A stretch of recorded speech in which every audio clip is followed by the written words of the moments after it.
things that is felt throughout the whole value chain.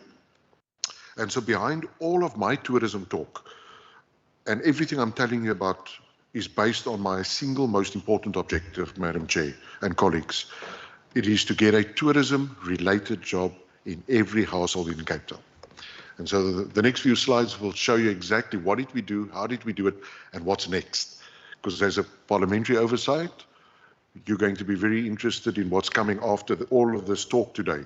And so you'll see it very much flowing out of the presentation that I'll be doing, followed by Enver, and when Tians comes in with the questions and answers. And it's about that tourism job in every household.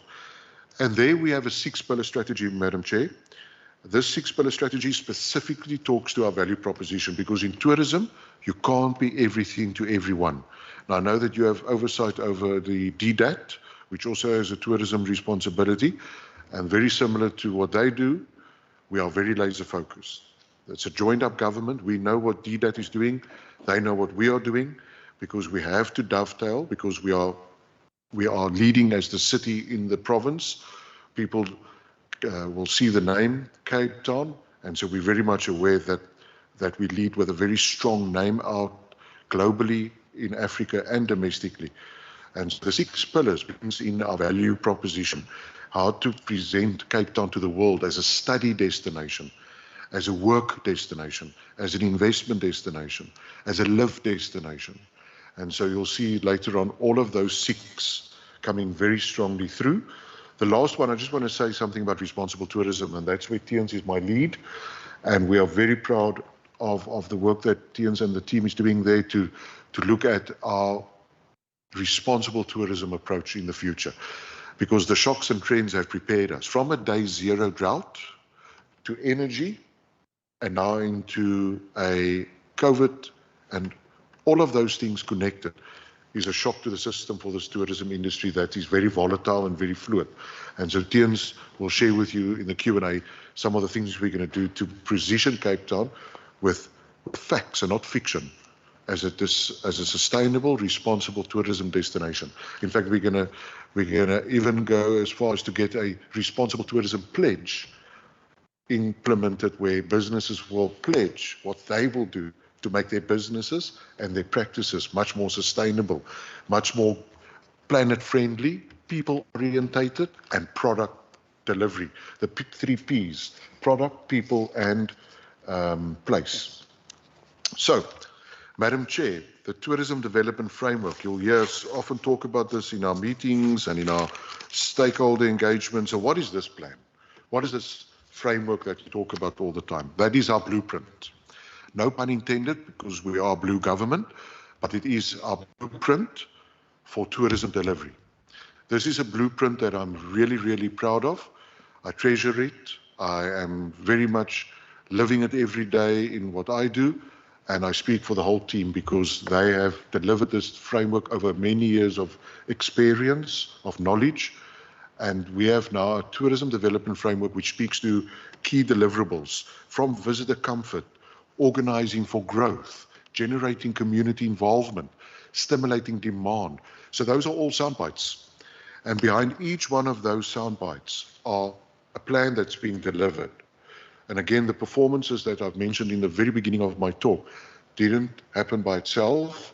It was by design, and there is the design in front of you. And I'm happy to share the TDF with your committee. It is a very lengthy document, but lengthy because it contains data, it contains a program, it contains exactly what we do every day in tourism. So it's not just talking about it, it's also telling you how we are delivering it in practice. So it's really a cool document, if I can coin it as such, and we're happy to share that with you. And that is where we draw our inspiration from. Now, when we talk visitor comfort, I'm just going to make an example. What does it really mean? We know that safety and security is one of the most important concerns for travelers and residents. People going out to enjoy a place, whether it is on their own or elsewhere, should not be hindered by fears around crime. And so we have prioritized safety under the first bullet, which is ensuring visitor comfort. So you'll see it flows through into the things we do. And so it's very much a part of that outlook that we have. You can't be everything to everyone. Laser focused. Our city government has also very much invested into the crime prevention programs as part of LEAP, as you know, Madam Chair, with the province. We have a LEAP program which we tap into, and there is now 1,200 LEAP officers deployed in crime hotspots, and there's been a noticeable drop in violent crimes in those areas. So why am I mentioning this to you? Because ahead of the summer holiday season, we have expanded our tourism safety unit by deploying officers to popular tourism hotspots around the metro. And of course, Cape Town Tourism has an additional program that Enver will touch on, and it's called Travel Wise. And this is a really, really cool program, which is using technology, using the extensive network in the city to ensure that visitors upon arrival are provided with the most up-to-date safety information, contact numbers and safety tips. And it goes so far to tell you where not to go and where not to go. Because we have to be responsible in our communication. You need to say to people where it's safe and where it's maybe a no-go area. And all destinations do it. I mean, you can't hide behind these things. You must be open, transparent, but even more so when things go wrong. That's how the Travel Wise and the Band-Aid program kicks in. So I'm going to let Enver talk more about that because it is one of their deliverables in our service level agreement with Cape Town Tourism. The next one is then visitor engagements. Now, under visitor engagements, we speak specifically about the things we do in destination, because as a city, coming from our Schedule 5B from the Constitution, we are responsible for destination management and destination marketing.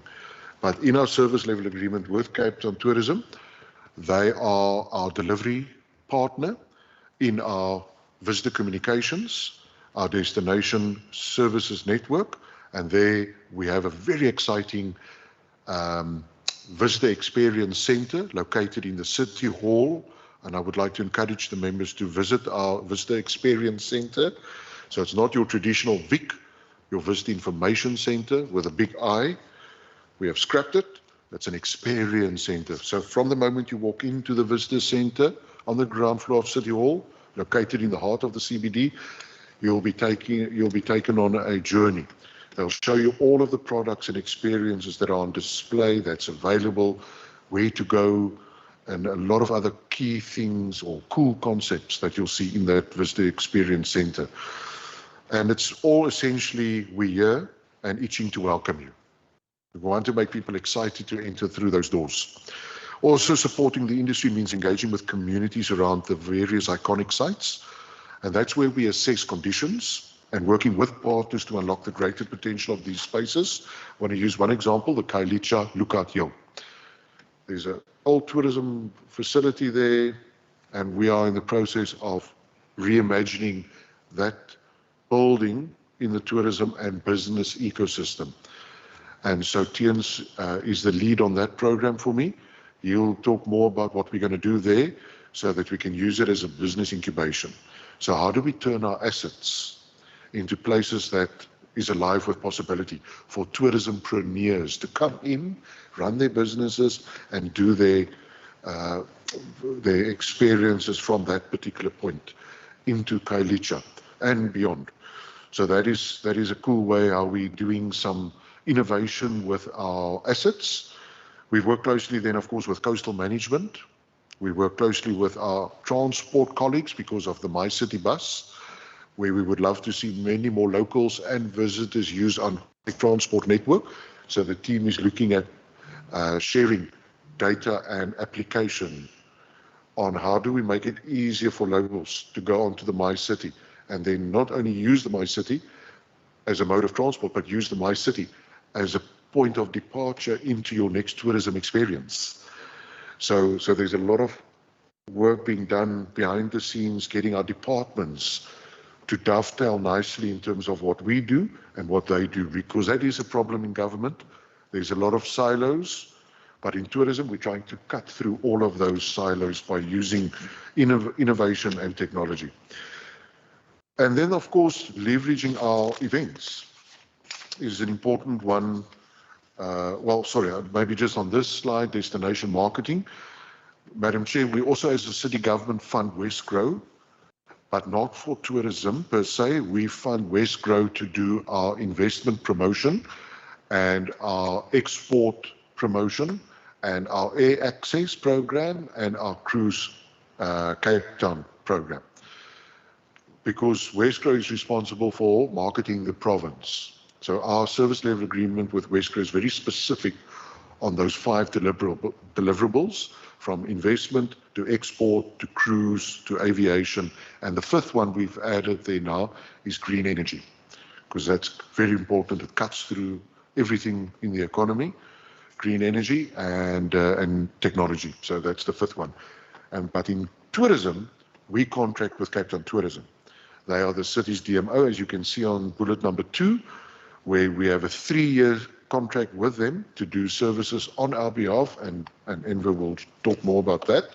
But we are very happy to say that the City Council this past week has increased the allocation to Cape Town Tourism, and we will be looking in the future to increasing it even more, because it has become expensive to do marketing in your key source markets, because you are doing things where the currency is very strong, and so it's very costly to do these campaigns in other countries. So you have to increase the cost, but also the resources to Cape Town Tourism has become sought after and costly. I mean, it's the nature of the game, and therefore we'll be looking at increasing the funding over time.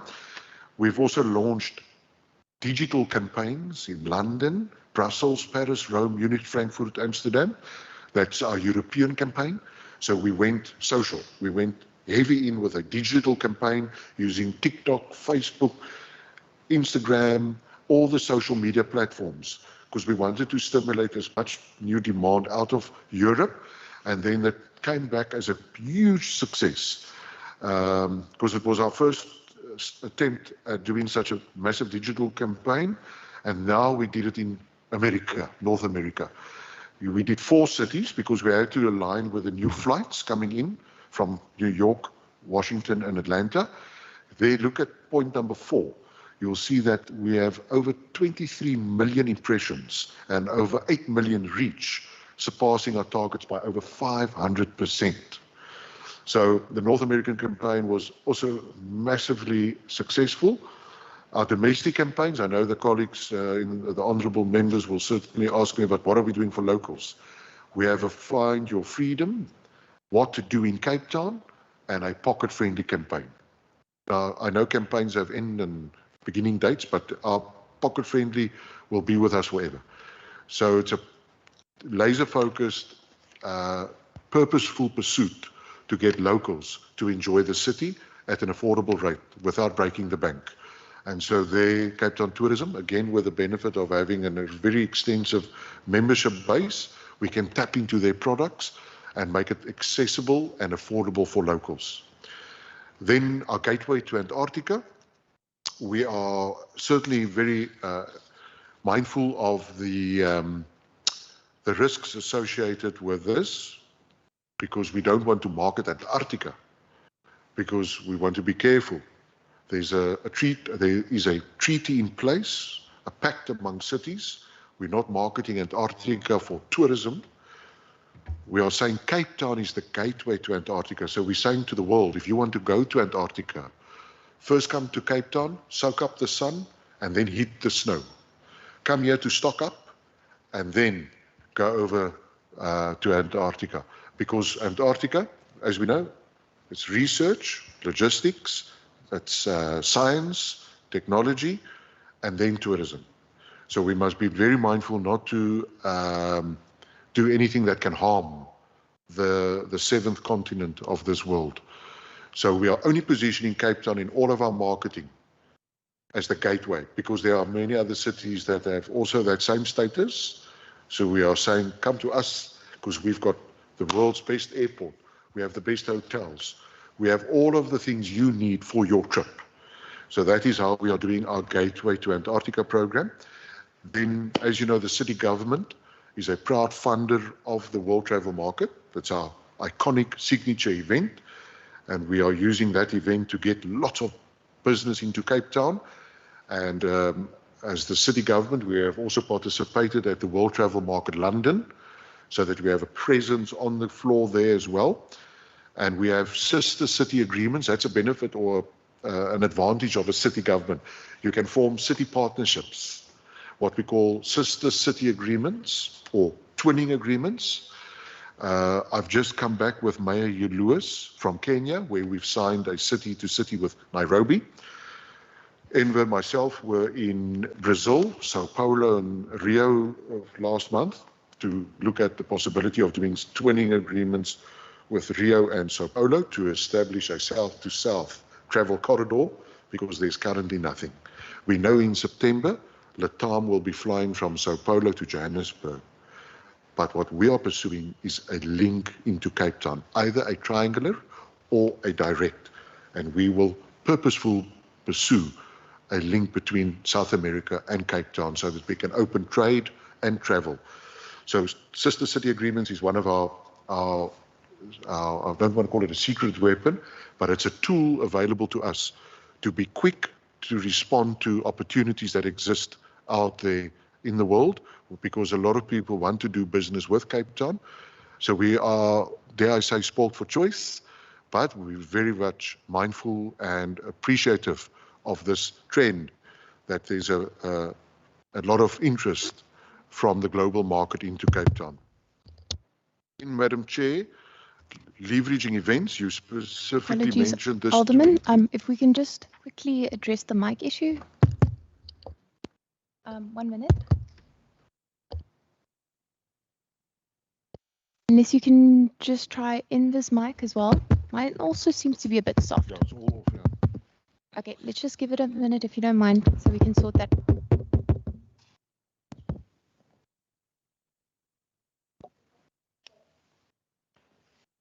Otherwise, I won't use online.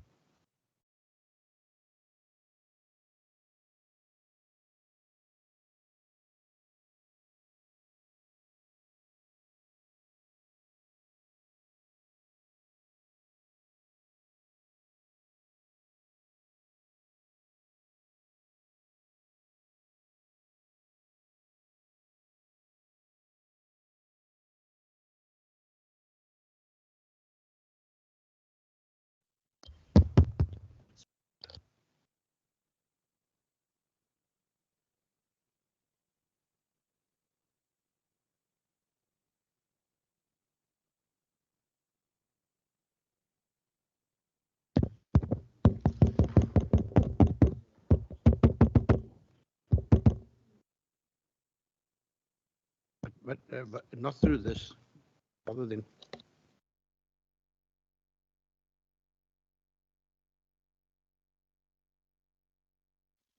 Member Seleko, can I check if you can hear me?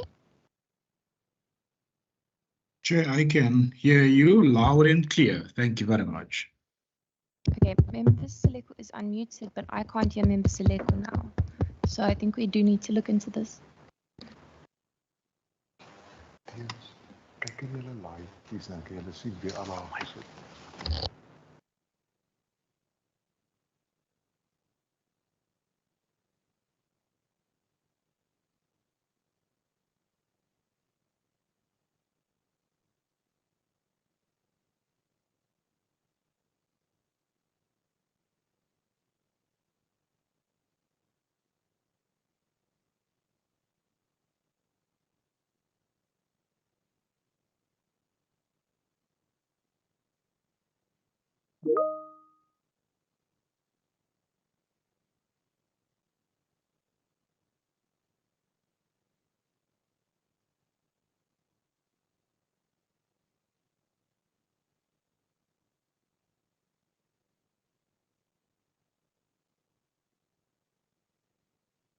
Member Brinkes, can I also check with you if you are able to hear?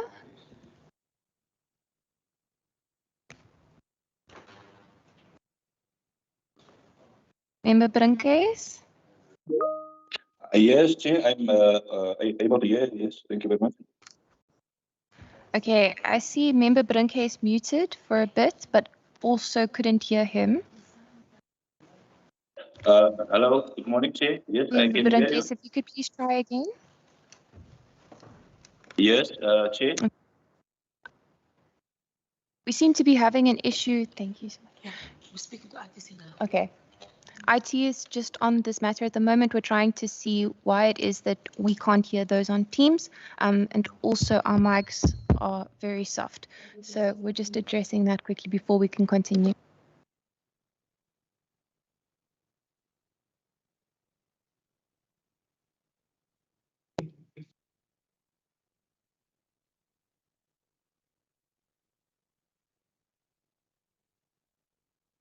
Is IT on its way? Excuse me, Chair.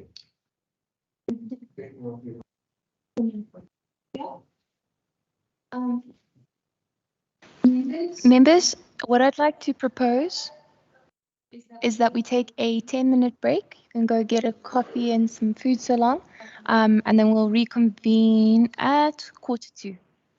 Okay, thank you. An option would be to just switch to the online, because I could hear you now.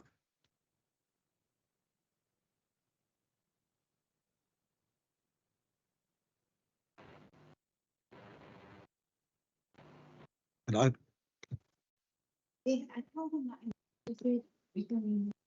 Yeah,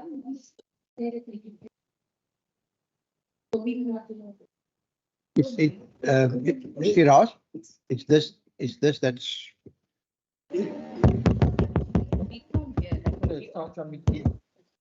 And also the Microsoft's very soft. yeah, Just like when you have that. they are down now. Just like. Still one.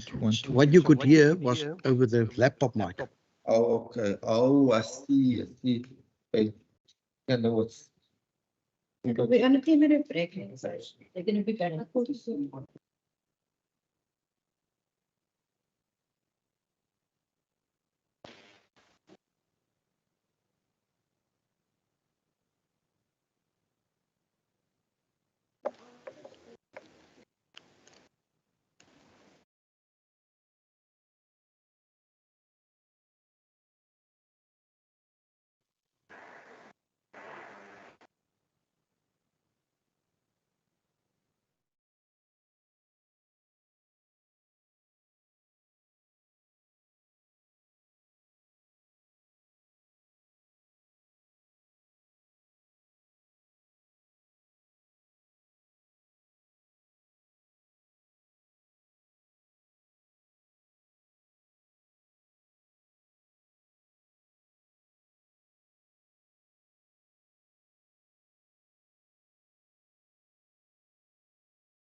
launch activations of the Choose Cape Town theme, which we will then connect the Choose Cape Town with key deliverables, but more on that in the month of September.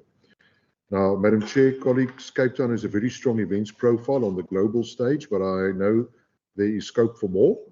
And so we recognize this as one of the avenues by which we will secure those tourism-related jobs. And we do this through funding of the Cape Town and Western Cape Conventions Bureau, which is administered by Westgrow. So we fund that as well from my department. The Bureau has secured 27 bids for major conferences that will take place in the coming years. And with just these events, we are estimating that a projected 393.4 million rand will be injected into the local economy. Now, Madam Chair, honourable members, we are also co-funding a construction project from our department at the CTICC, which will help it to draw even more events and conferences. This year, the CTICC, which the city is a 70% shareholding, will host 415 events, which will be attended by around 322,283 guests. That is 415 events for the remainder of this year. Considering that delegates spent between 3,200 Rand and 6,400 Rand per day during their stays, these events drive billions of rands into Cape Town's economy and generate thousands of jobs. On the screen, you'll see some of the City of Cape Town sponsored events, road races, e-pre, ocean races, and certainly cultural events, because it's a big part of Cape Town's social fabric, and sister city international events, World Travel Market exhibitions, and then on the photo is the money shot. That is where the Cape Town stand won the Best Stand Award at the World Travel Market. And then you're competing with cities and products from all over the world coming here to exhibit their products. And so we're very, very proud of our achievement in this regard. Then destination enhancement events. Now there's a difference. The previous one is where the City of Cape Town, through the Special Events Committee, would then fund events. So those event organizers will bid or make a submission. And in some instances, we also initiate to get those events here. And then the City Special Events Committee will then consider and fund and leverage off those events. So we have full participation, full presence. But then you also get specific events, which is what we call destination enhancement events. That is where we, as the Department of Enterprise and Investment, where my directorate will go specifically and do activations. So for example, at the Africa Energy Week, we have a pavilion, which is then sponsored by the city, where we invite small businesses and startups and entrepreneurs in the green energy space to come and exhibit their new products there, to give them a platform to connect their product and service to bigger business. We make sure that we've got a presence and a participation role at these. So we don't just sit back and let them happen. We are there to make sure that the City of Cape Town is visible and making sure that businesses gets the benefit of them. The Sister Cities International was a big one. There were more than 50 cities coming here to Cape Town a few months ago. And we hosted them from activations, from business to business. Then there's the Ocean Innovation event at the V&A Waterfront, where we also made sure that we get all of the people that's in the oceans ecosystem to be on the floor. So it's not just people that's at the venue flying in. We're also making sure that Cape Town businesses and role players would be at the Oceans Innovations event. And why? Because the oceans economy in Cape Town is a major economic contributor. The coastline around Cape Town contributes 40 billion rand to the city's GDP. It's a massive economic driver from retail, fishing, boat building, and so on. Then, of course, your African Tech Festival. Again, a big one because Cape Town is the tech capital of Africa. Then we had the Integrated Economic Growth launch, the Business Expo. So that's a big part of my department's business-to-business approach, where we host expos, and then Botica. I'm sure the members are familiar with Botica. And then the last one, you'll ask, but what has the Night on the Square market to do with economic growth? It's got everything to do with CBD economic revival. We know that in COVID, lots of businesses closed. A lot of people were doing business outside of your city center. And so that's where we put skin in the game. As a department, we hosted activations in the CBD of Cape Town to have people coming back to the city at nighttime. And it forms part of our nighttime economy that we are now busy with a policy. And happy to share with you as the committee chair at a later stage the work that we've been doing on the nighttime economy for Cape Town. A lot of work has gone into it. I've had the privilege with Tiens to meet with the nighttime mayor of Amsterdam. We went to Amsterdam to go and find out what are they doing at the nighttime economy. And I'm not talking about the red light district. So I know the meeting is being recorded and so on. So I don't want viewers to think that we are on the wrong path. We are doing something here that's going to make us reimagine the way an office block operates. Because when you look at office blocks in Cape Town, you think of an 8 to 5 building, 8 a.m. to 5 p.m., then it closes shop. We want to see how can we be much more flexible on our town planning and our building regulation to allow co-working space, retail, entertainment, the whole creative industry to come alive after 5. So very exciting work that's being done there. Prof. Redley is helping me with that policy. And then we hope later this year to make some announcements on that.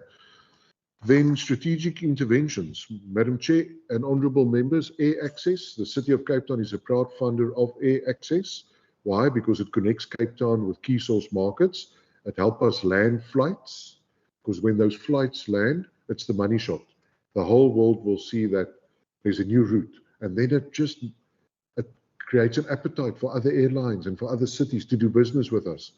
But we are also actively as a team, Enver, myself, Tiens, and the department will go to meet airlines all around the world, all the time, to speak to them about our value proposition. We know that the air access team focuses on the technical conversation of the route. We go in and we talk big picture. We talk to them about the strategy, about the value proposition. Then we also were very involved with the addressing of the fuel shortage at Cape Town International. Certainly not buying the fuel, but we were very much helping with the communication, the stabilization, the comfort, because when those things happen, there's a whole negative spin-off. The multiplier is going in the wrong direction. And so with our network and our communication, we were talking to airlines and to passengers. We were even helping some passengers that were stranded to get them accommodation in hotels. And we did the same during COVID, for example. We have branding at Cape Town Airport. When you see the branding there, it's us. As a city government, we are in there securing the best space at the airport, not only Cape Town Airport, other airports in Africa as well. So when you land at some airports in Africa and you go through the Sky Bridge, you'll think you're in Cape Town. We are putting Cape Town messaging on all of these key airports. Let's first start much closer to home. Our one, you'll see in September, the new branding going up. There's currently lots of beautiful Cape Town branding with key messaging about investment, green energy, tourism, studying, and so on. But in September, we're going to launch some very, very exciting branding about Antarctica and about the Choose Cape Town theme. Product development. So while all of this is on the go to bring travelers into Cape Town, we are also working with tourism operators in communities. I remember last year, your members were asking us tough questions about this subject. You asked us, what are you doing to do product enablement in communities? Building tourismpreneurs from the ground up. We do it every day. And we don't pick winners. So when honourable members say to us, but what are you doing in Mitchell's Plain? What are you doing in Atlantis? What are you doing in Khayelitsha? We're doing it all over Cape Town because Cape Town is the winner. We don't pick a community over another community. We work with products and operators throughout the whole value chain and throughout the whole of the metropole. So we've started what we call community conversations. We kicked off in Hart Bay. We then went into Langa, Kailicha, and so on. And this coming Monday, by the way, we're hosting a big tourism gathering at the Cape Town Stadium, where we're going to talk to tourism operators about forming tourism forums in their communities so that they formalize their activity, so that we know who to speak to. Because our department gets phone calls from communities and from tourism operators all the time. Come and do something here. Come and help.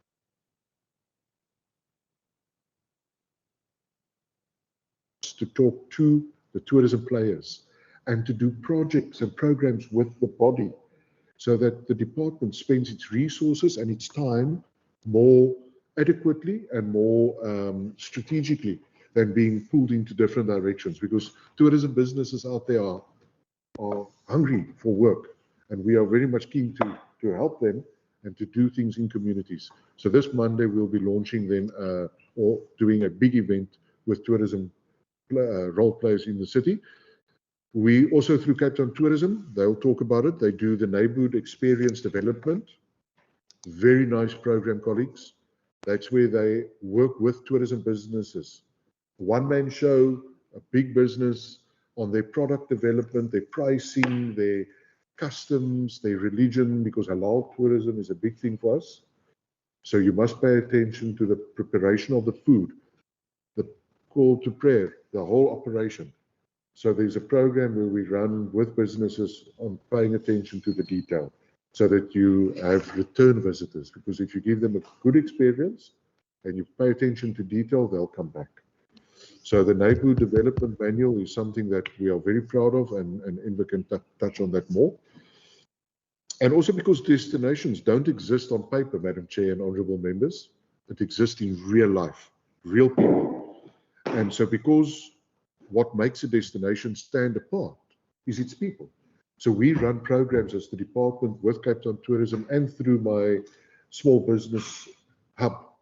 We run programs to help businesses in the hospitality industry and outside of the hospitality industry on their procurement, on their supply development, on their pricing, because those are the things that helps businesses survive and thrive. So there's a big focus on small business development within the tourism value chain. Then on international agreements, I have touched on this already, but it is a very big part of our city's objective. Can I share the Kenya Airways thing? It's going to happen, yeah. So, for example, with our trip to Nairobi, we have met with Kenya Airlines, and now we're going to do a deal with Kenya Airlines, a partnership, rather, let me call it a partnership, where we will have an in-flight magazine all about Cape Town on all of the Kenya Airways flights, and also the in-flight video. They'll show Cape Town content. So international agreements and cooperation with airlines is key in how we play the game, so that we make sure that Cape Town is top of mind. So we are in there all the time, making sure that airlines and tourism operators throughout the world, New York, Berlin, Sao Paulo, all the places where we visit, that there's something that we follow on. So it's not just a fanfare, but we make sure that there's something tangible that comes as a result of all of our visits. And it's there for all to see. It gets recorded, and the mayoral committee pays close attention to our deliverables. The Nairobi trip yesterday, by the way, was tabled at MACO for adoption yesterday. So every deliverable is now a formal MACO decision. And that's really nice, because we want to know that there's tangible outcomes of every trip we undertake. We have a New York and Berlin partnership.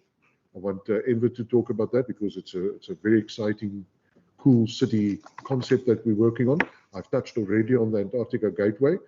Catalytic sectors, Madam Chair, I know that you've been doing some sterling work on the remote working visa.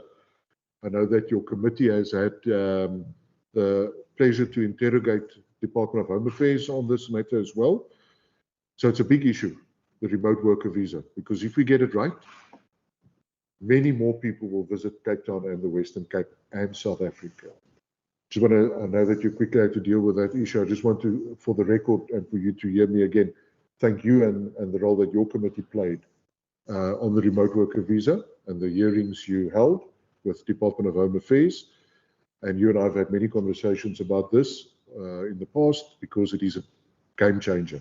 This is a trend that we have to hook on and not let it go past us. Namibia is benefiting massively. Other SADC countries are benefiting because they've introduced the remote worker visa, the long-term stay visa. I know that we're very close, and just for the record, so the work that we did on this, we've made submissions in terms of the Immigration Act. We have submitted comprehensive submissions that have been tested by our legal people to make sure that it's solid, it's doable, and it's not just pie in the sky submission. Our submission was very much around not amending the whole Immigration Act. Our submission was to insert an extended period, because I think that's where Home Affairs got a little bit worried at the beginning, because they don't want to do a full-scale review of the Immigration Act. Our submission was purely inserting J. I remember that went all the way to K, and then inserting J. I'm speaking now from my memory here, where we said extend the 30-day to a 90-day, and it will not trigger a review or an amendment of the law. My understanding is that Home Affairs is now very close to announcing the new immigration regulations, because in tourism, timing is everything. The businesses that operate in tourism will tell you, we can do all the talking here, but they need dates. So may I use this moment to say to the Home Affairs, if they are listening, give us a date so that the tourism businesses will know when it's coming.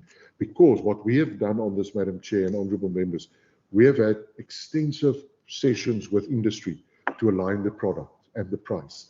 Because we can ask for something, but if the product and the price is not aligned with what we're asking for, what is our offer to the world, to the remote worker coming here? So I'm very, very happy and grateful to the team here and for the industry out there for the work we did to prepare the industry and the destination on the price and the product so that it makes it worthwhile for a young or for a remote worker to come here with his young family, because then it's the laundry, it's the school, it's the apartment, it's the whole value chain that will benefit, because they come here and they stay for long, so they will have to use transport. They'll have to put the child into a school. See, so there's a bigger multiplier at play. So that is a big thing that we will continue to push and with yourselves, so that the whole of the country benefits from this. Madam Chair, I know that this government is working on the vehicle licensing improvement for tour.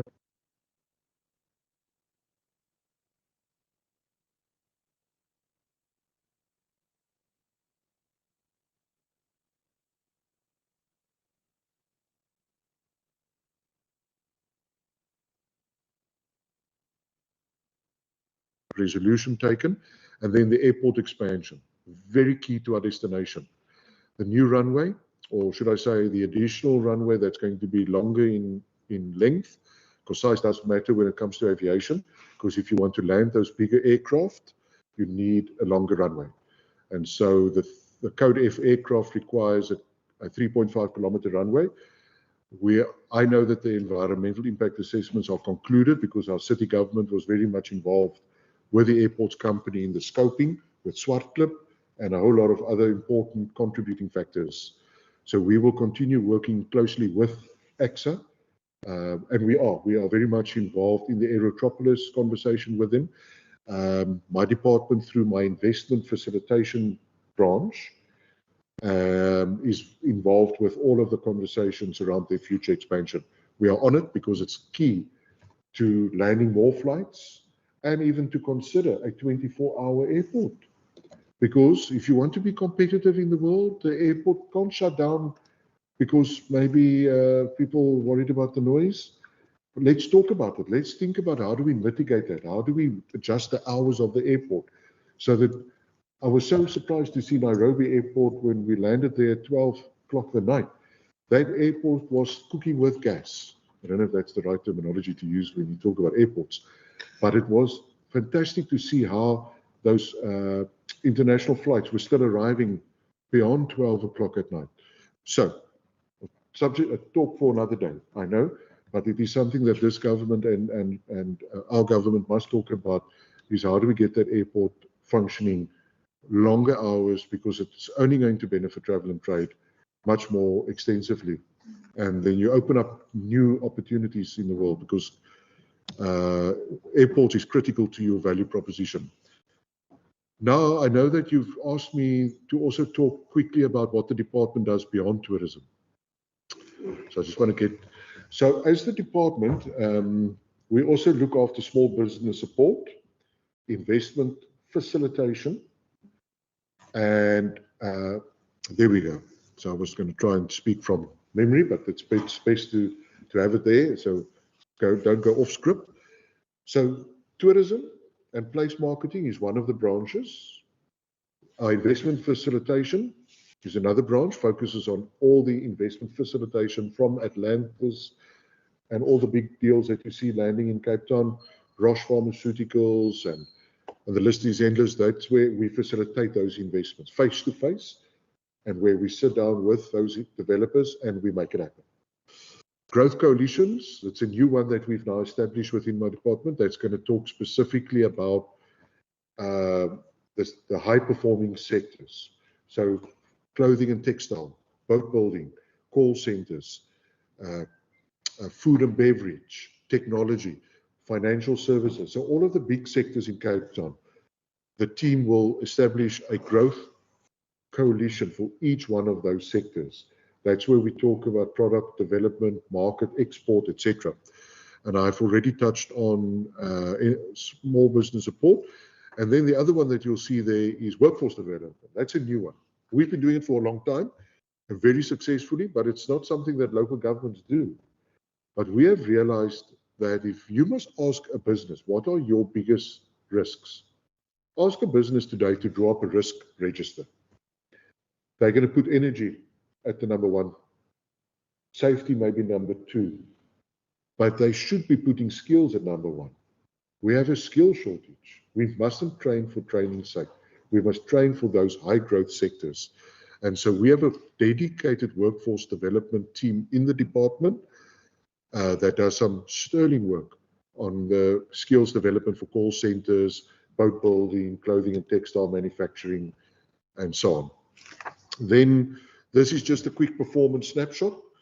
You are very familiar with these numbers, but what are the things we measure? So, because that's our point of departure, that is where we take stock.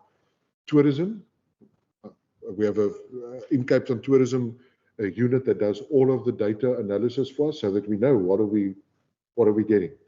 And so they've got some really cool numbers to share with you. We do cruise Cape Town, because it's a no-brainer. We have a dedicated cruise terminal. When those passengers disembark, they spend money, but not only the passengers spending money is what we are after. We are also after the goods and services that gets loaded onto the ship and the ship repairs. That's why we're hunting for cruise ships all the time. Then conventions, we've mentioned the work that we are doing there with Cape Town Convention Bureau and the CTICC. Exports, Madam Chair, is a big part of our work. That's where we are talking to businesses every day, helping them to get their products exported to the world. The Made in Cape Town initiative sits also under that particular theme. And then we have mentioned air access many times today, so I won't go into too much detail there, and then investments. So that is just a nice overview of where are we getting those flights from. There you'll see all of them.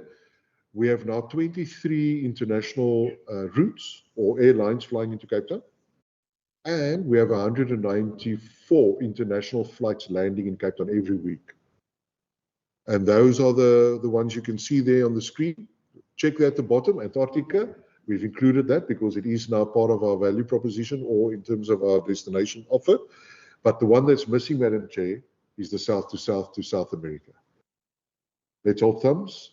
If we get our way, we can maybe see it before the end of the year. If we get a triangular with the Joburg group, if not, I can promise you that we will go after them with everything we've got to get something by next year, because there is big benefit to be derived from that route.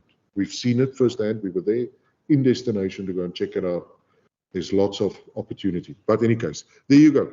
I think it's really a fantastic thing for us to celebrate both your department and our department, where we have really done an amazing air connectivity program that is being celebrated and acknowledged around the world. As you know, Air Access received an award last year for being the best air access program.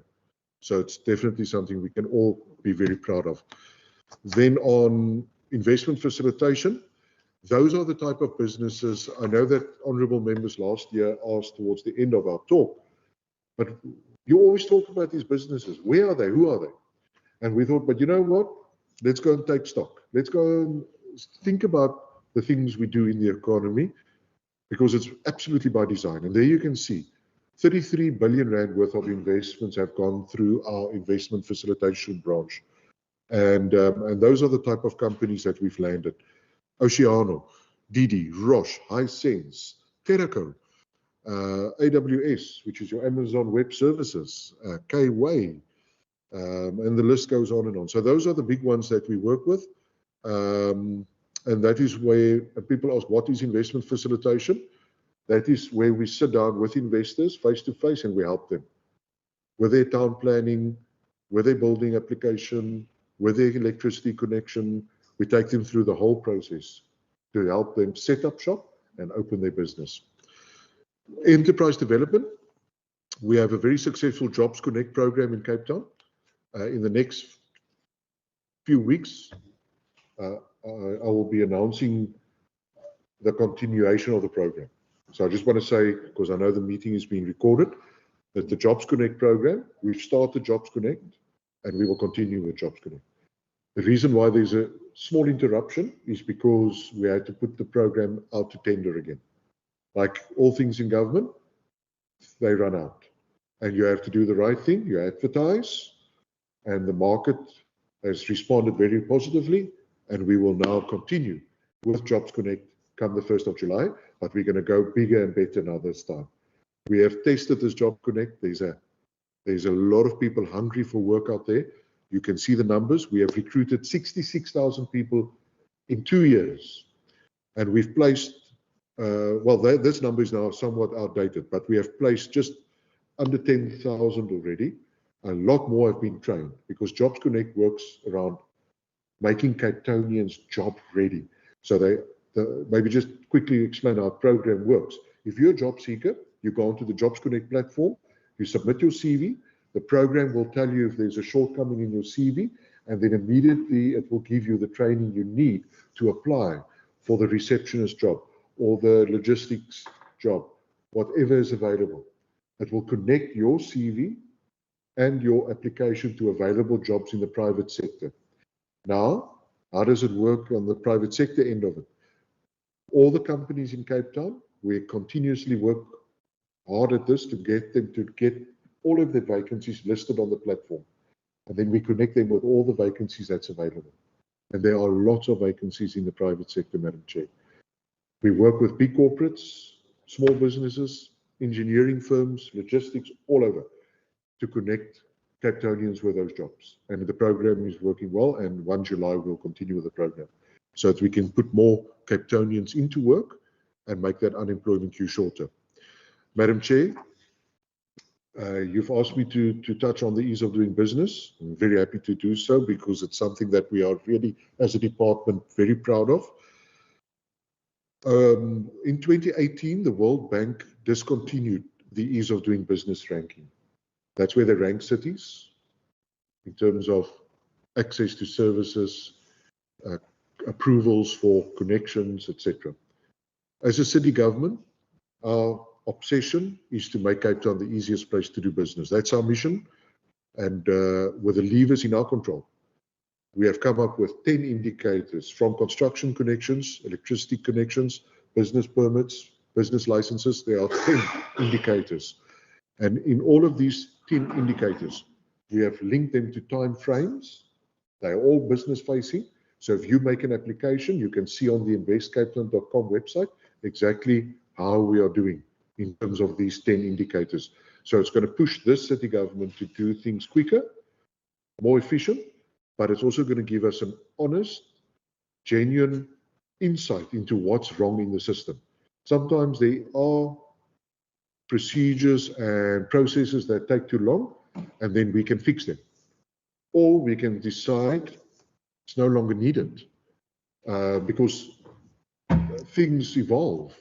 So the ease of doing business index for us as a city is an important measure of how we are doing in terms of our business-facing services.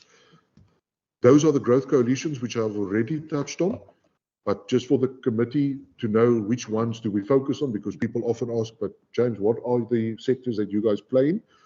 Okay, so firstly, Westgrow, because they do help us with our investment facilitation. Secondly, it's Blue Cape. They help us with all of our marine manufacturing and oceans economy and boat building opportunities. Then it's the Cape Town textile cluster. Thanks, Enver. This is a sector that consists of more than 20 companies, which is all in the clothing and textile value chain, where they have formed this cluster themselves, and then we work through the cluster. Then Cape IT Initiative, you were there the evening. They've now changed their name to UVU Africa. So we fund them for all of our tech incubating programs, software development, coding. Then Green Cape, the name says it all. They help us with our green energy. Then it's the Cape Town Fashion Council. We know that fashion is a big influencer of economies, metropolitan economies, and so we fund the Cape Town Fashion Council. Then KBPO, which is our call center partner. That's why today we have more than 70,000 Cape Townians employed in the call center industry.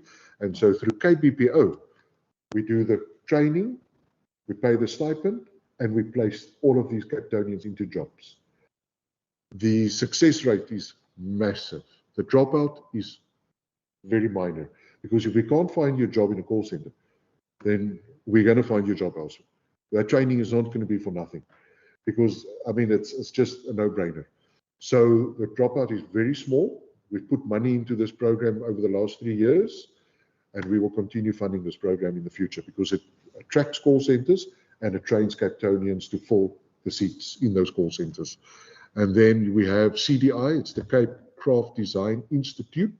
That's where we help all the small businesses with their craft and design, their product development and their exports. The red shed in the waterfront, I still call it the red shed, I'm giving my age away, but it's been called, there's a new name, it's the watershed now. That's the Craft Design Institute. So that gives you a window into the craft and design work we do. We fund that entire program, and it's a successful program. We are doing it now in Langa, so it's not only the VNA. That's just the window to the work we do. But the program exists in all communities. And then lastly, the Economic Development Partnership. They help us with township economic opportunities. Good. All right, then I've touched on most of this already. Cape Town is open for business because we have manufacturing, green economy, tech and innovation, and a very vibrant business service sector. Right now, Madam Chair, I'm going to conclude with the following 2 slides. I'm just giving you a heads up. There's only 2 more to go.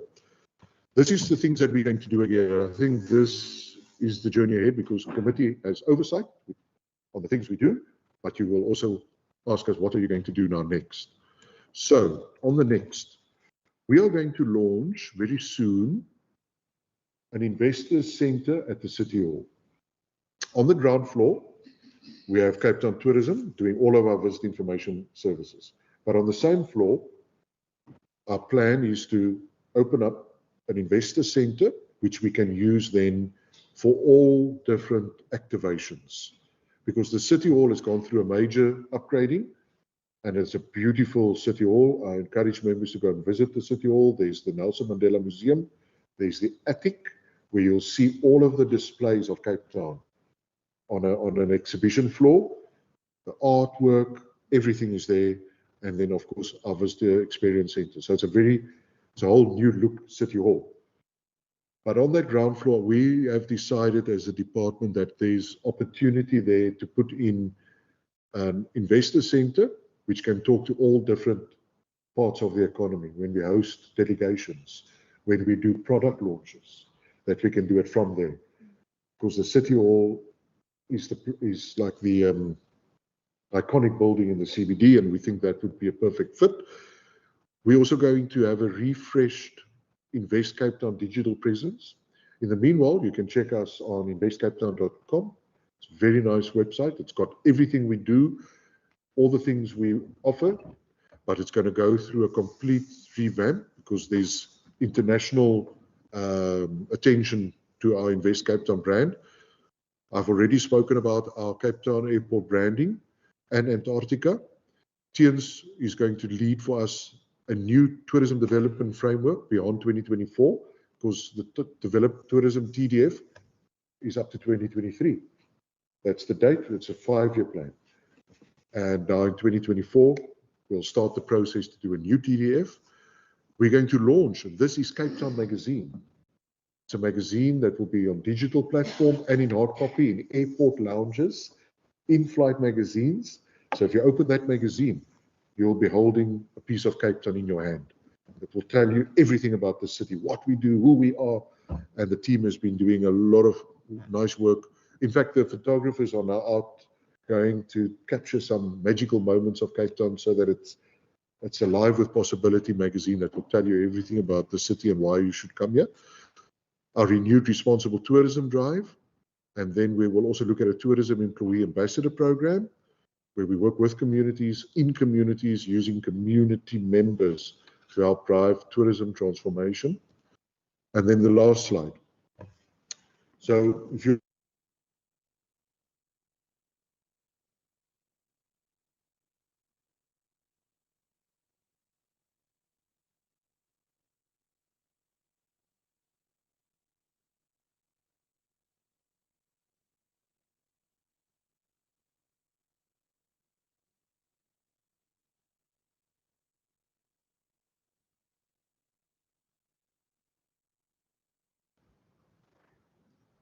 Members, if I can just check with you, if you can hear us online.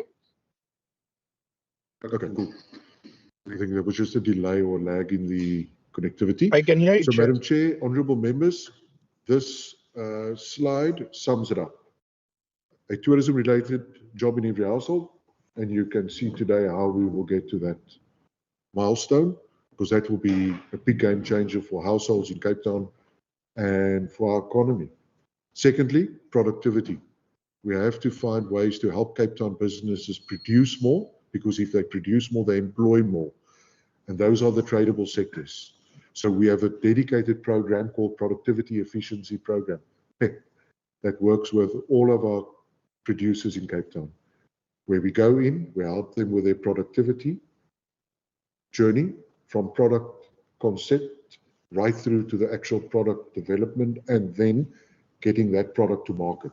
It's a very nice program, and you'll find more about the program on the investcapetown.com website. Then supporting small businesses. We have a dedicated business help desk with a team that I can tell you, they fill my heart with so much joy when I see them out in communities. They have a passion for small business.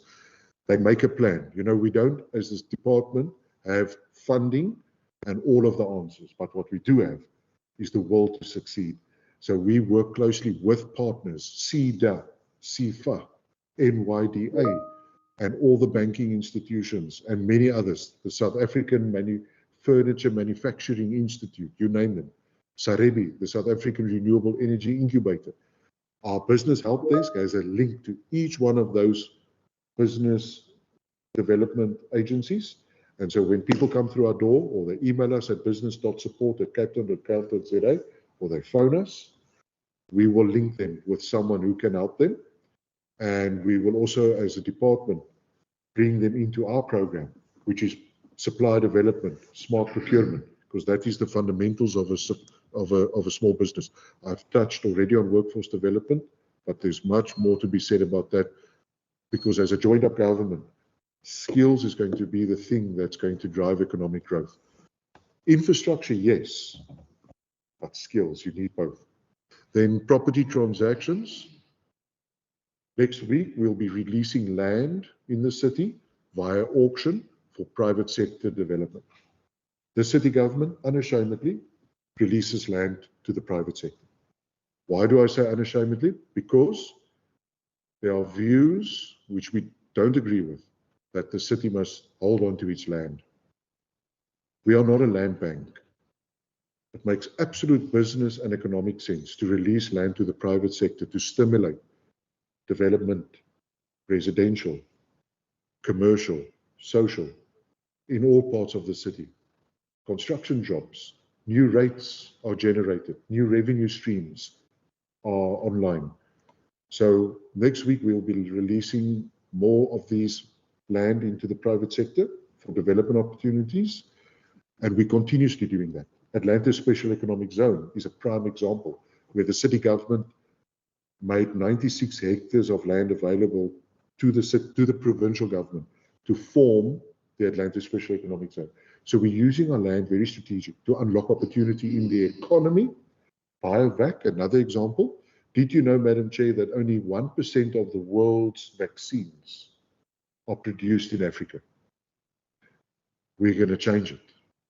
We have made available land in Nabini for a BioVac facility to be developed, labs, research, etc., to produce vaccines here from Cape Town. So we look at what's happening out in the world and where we can get into the game and make a contribution via our land. And then lastly, driving reform, and that is very much aligned with this provincial government's same agenda: visas, airport expansion, a functioning harbour. We know that the harbour is a big part of our economic infrastructure, and so we are in the conversations all the time about the harbour operations. And rail. You know very well that the city is on a mission to take over the rail system, to move goods and people. And so those are the reform agenda, because we have to think beyond what's the now. We need to think about rail, the harbour, the airport, a visa system that works well to our benefit. So those are the things that we are continuously involved with. Madam Chair, thank you so much for the opportunity. I'm going to ask Enver to present to you now, because our presenter, he'll take you through the Cape Town tourism value proposition, and then Tiens will chair the Q&A session from our side. Thanks, Madam Chair.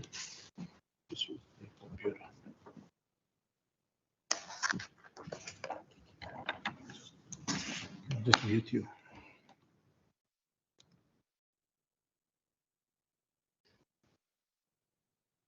Okay. You're going to drive? That's fine, I'll drive.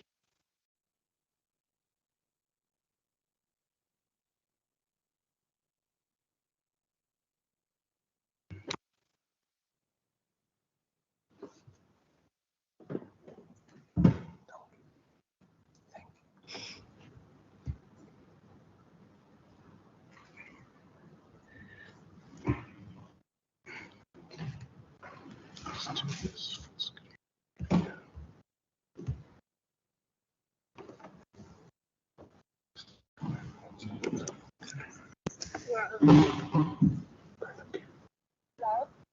Okay. Just checking if it's, I think it could be delayed feed. I've just unmuted myself now, so if you can try and speak again. Good morning. All right. Good morning, everybody. Again, thank you for the opportunity to present today in support of the City of Cape Town. I'm Enver Dumini, the CEO of Cape Town Tourism. My slides are going to be brief. Unfortunately, I know you don't have a version of it in your packs, but I think it was due to the size of the files, but we will circulate it and make it available post. So what I would like to do, maybe is changing screen formats. This doesn't seem to be working. But it's a completely different screen. Not quite sure why it's delayed, Chair.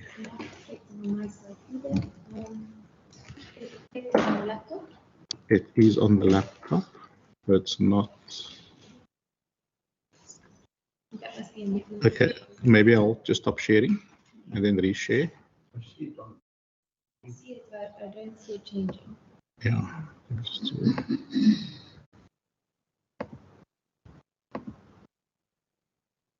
Let's try that. Okay, it's still not. Okay, so it's just a little bit delayed. So I'll work with that. Thank you, Madam Chair, and apologies again. So today, what I will be doing is I'll be giving just a brief introduction. I think Alderman Force has touched on quite a bit of it already. I'll then talk about the tourism outcomes. So yes, we've got a strategy, but what were the results? Some of the challenges we have experienced and continue to experience as a destination. And then similar to Alderman Force, what is the way forward for tourism in the city? And then kind of summarize it all together to kind of connect the dots.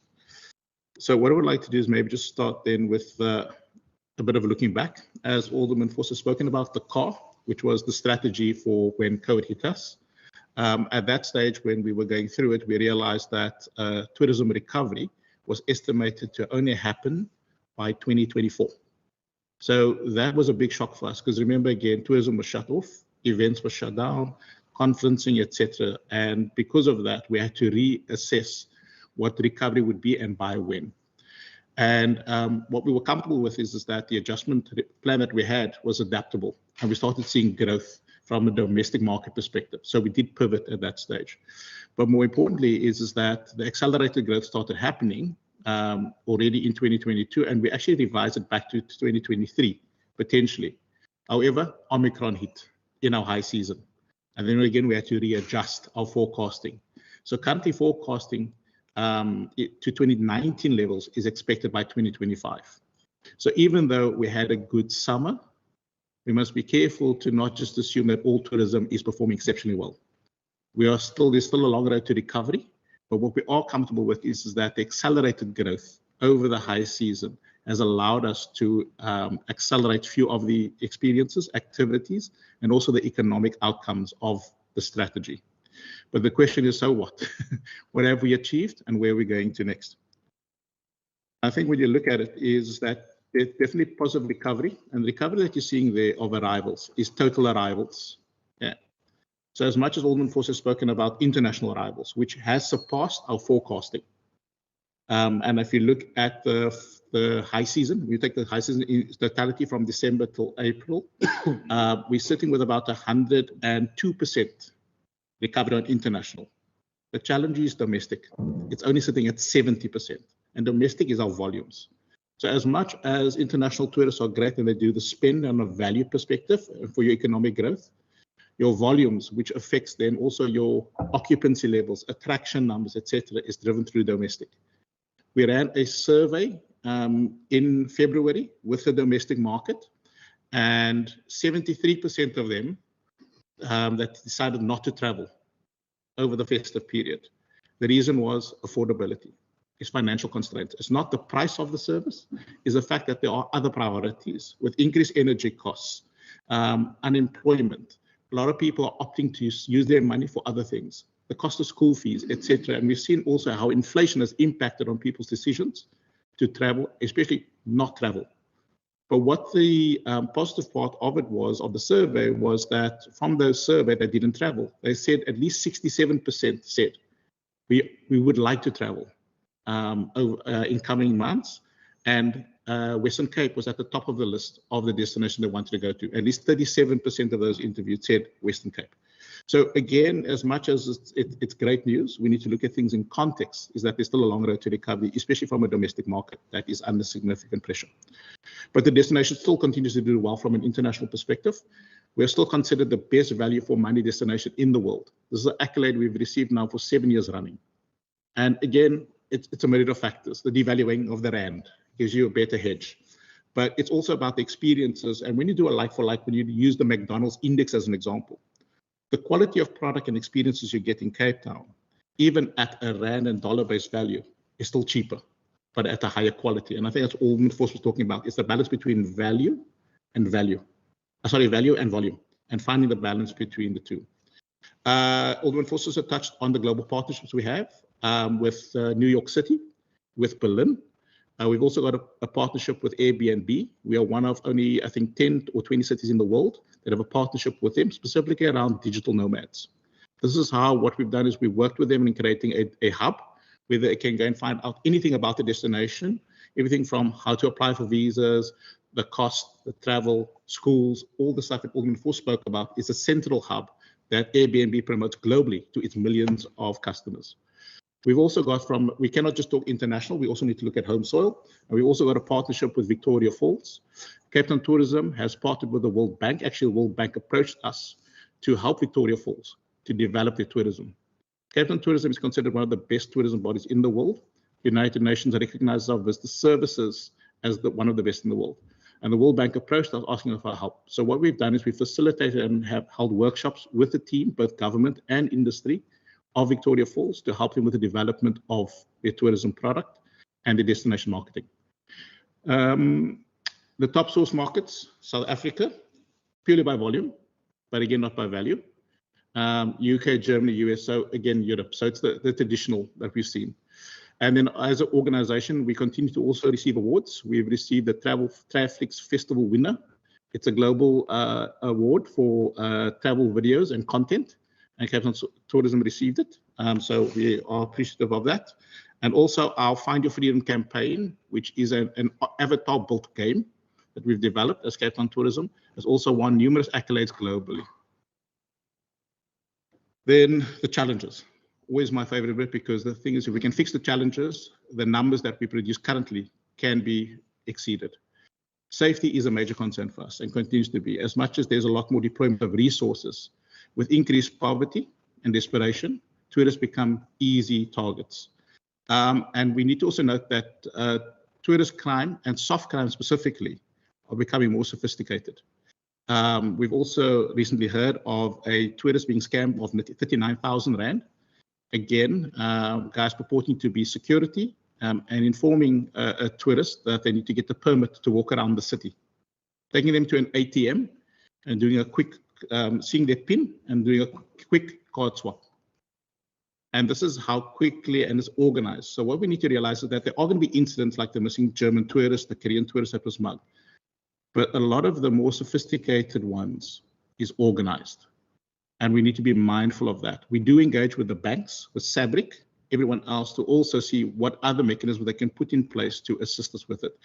However, I need to again commend the safety team in the city, in the province, for their proactive means, because these numbers could be a lot worse. So I think, yes, we have addressed it, but I think the modus operandi is they know when the shift change happens, and they also know where the teams are deployed. And that's why I'm saying everything is very organized now. Other softer crimes include the baby formula con, where they actually meet a tourist and they say they don't want money, but they need nappies and baby formula for their kids. They're then taken to a shop, and then the goods are purchased, and then basically they take the goods, but then they give it back to the shop, and then they get paid for it. So again, the crimes that we think that we are aware of, there's a lot more sophistication behind things. Load shedding, as always, remains a big challenge for us. It affects not only the cost of doing business, but also interruption of services, and then, of course, the reputation of the destination. What we don't know is the opportunity cost lost. That's the big concern, is that for one piece of negative media out there, you need 9 positive bits of media to counteract that. And with social media, it makes it even more difficult. So the challenge for us around even just the perception of a destination is critical to manage. Skills gaps, as Alderman Force has indicated, we're still trying to build up the skills gap. And when we talk about skilled employment, it's in specific roles within the tourism sector. When you look at chefs, what we found in COVID, chefs had lost their jobs and they started their own businesses, which is great. But the problem is that to find and train a chef takes time, especially when we get to the quality of food, health and safety around food, etc. So it's not that there is a lack of people wanting to be employed. It's the lack of skills and having to rebuild that skill set again in the sector. And of course, as Cape Town Tourism, we work with the city, we work with province, we work with other associations like FedHasa to put together programs to drive that. But one challenge that isn't on here is the airport and the e-gates and the lack of Home Affairs resources to deal with crowds and the lines and the queues at Cape Town International Airport. We talk about, we spend so much money in getting people here with the direct flights, the great marketing, everything else. And all they need to do is get through border control. But when there isn't enough people there and the e-gates are intermittent for South Africans, that first experience they have of Cape Town is not a good one. And as much as we try to panel beat it afterwards in the destination, when the tweets go out, you can't stop it. It starts affecting, again, opportunity cost loss. What we are asking for and continue to ask for and lobby for in support of the team at Cape Town International Airport is for more resources to be deployed, because we see the volumes, 194 international flights a week. It's significant. It appears that we have half the number of staff here compared to ORT. And yet our rate of growth in Cape Town far surpasses that of ORT and King Shaka. So we definitely need a redeployment of resources if they don't want to add more. But I think the solution is the e-gates. If they can fix it, make sure that it's available, but then also activate, which was part of the design and the build of it. It wasn't just for South Africans, it was also for international tourists. So if you don't want to add more people, fix the system. That will alleviate all those queues. And when we want to talk about smart cities and future forward, that's where the investment needs to be. And it's not taking jobs away. It's about saying, guys, let's then be smarter about the limited resources we do have. But of course, what's next? So UNWTO, that's United Nations World Tourism Organization, is forecasting up to 95% recovery of international tourism by the end of 2023.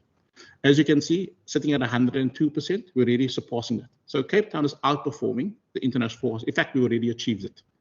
So this is good, but that doesn't mean we must become complacent. We continue to push out great marketing, looking at destination management as critical parts of delivering on the promise.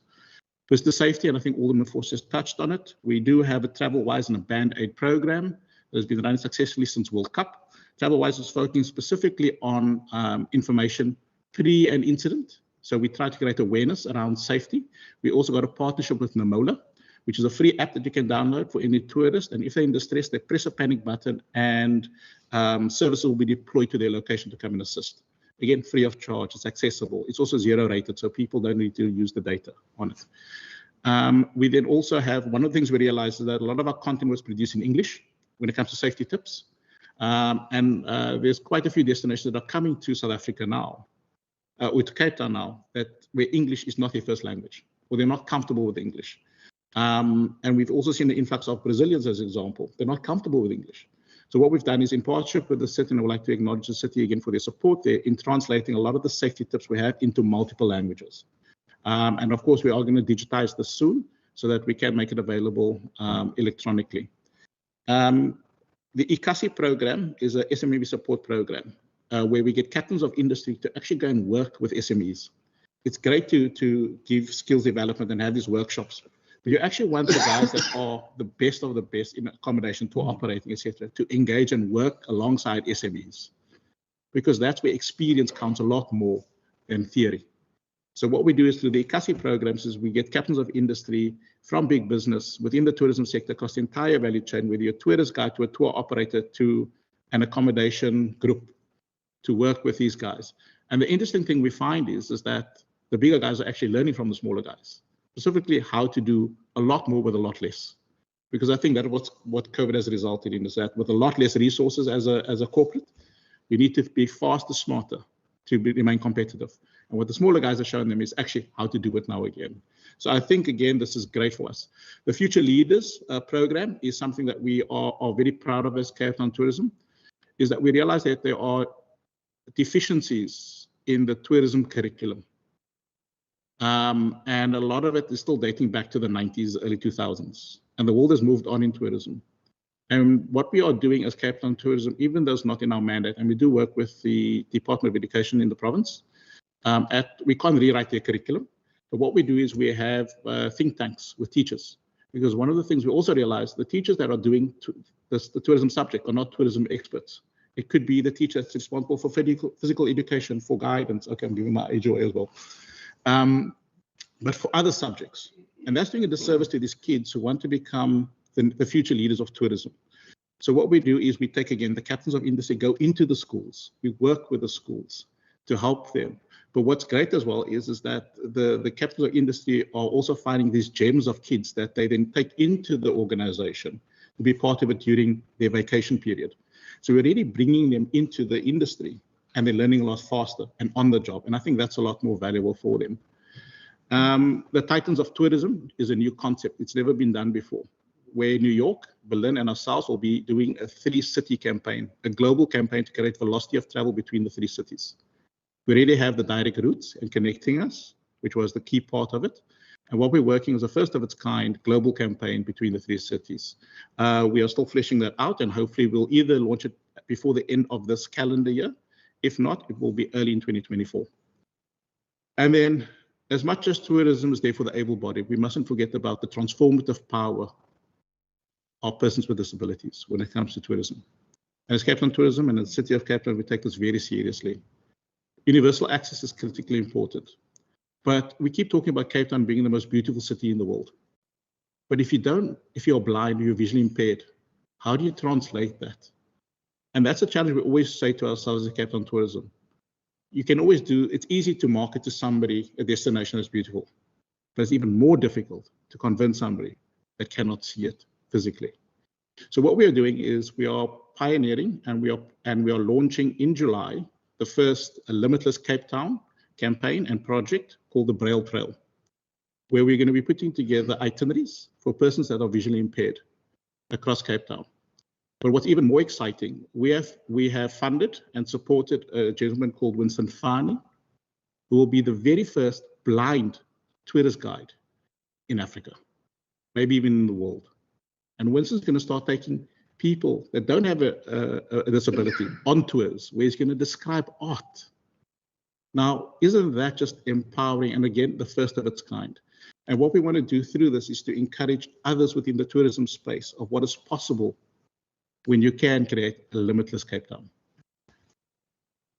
In closing, Chair, the key takeouts is that our recovery is outpacing the UNWTO forecast. Our destination brand, as strong as it is and globally appealing, remains impacted by safety and load shedding. Tourism and events are definite job creators, and we've seen that, but the skills gap needs to be addressed, especially with the high season coming up a couple of months away. And what we'll continue to do is to unlock Cape Town's tourism potential for everybody, including those with disabilities. Thank you. Thank you very much. I really do appreciate the presentation that has been made today. I don't know if there were any further comments that you wanted to make from Terence. Okay. Okay.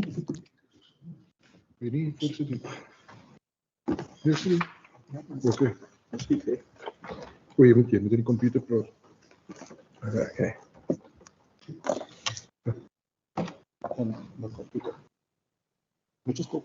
Okay.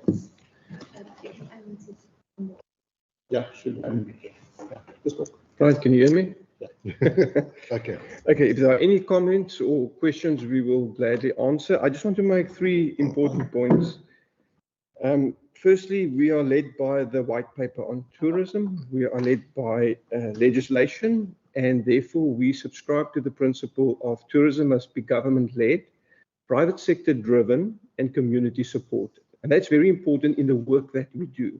So sometimes people ask, why don't you do this? Why don't you do that? And then we go back to the principle and say, we stick to the principle because that's what we've agreed on national level. And then a commonality that we have amongst communities is that people, if they don't see tourists on their doorstep, then tourism is not happening. And we call it flip the coin and say on the other side of the coin, if there are no tourists in your area, wouldn't it be better to create jobs outside your area for people in your area? So if we can grow a hub which is already humming and create jobs, you have a better potential to be employed than to force tourism in areas where it has a low potential for fast growth. And slowly but surely, people are starting to recognize that, oh, okay, I don't have to see tourists to understand that tourism is growing. And then a third point is that recovery is still underway.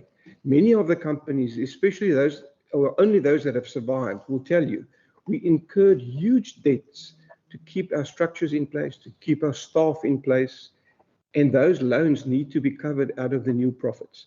So recovery is an ongoing process. You'll speak to them and they'll say we're 95% full, 104% full,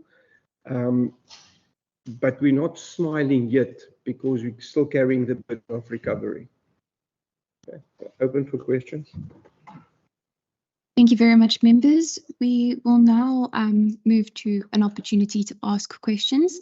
If you are online, please can you use the raise hand function?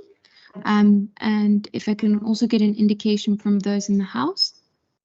Okay, I recognize Member van der Westhuizen and then I recognize Member Brinkhuis. Thank you, Chair. Shall I restrict myself to 3 questions first? Good.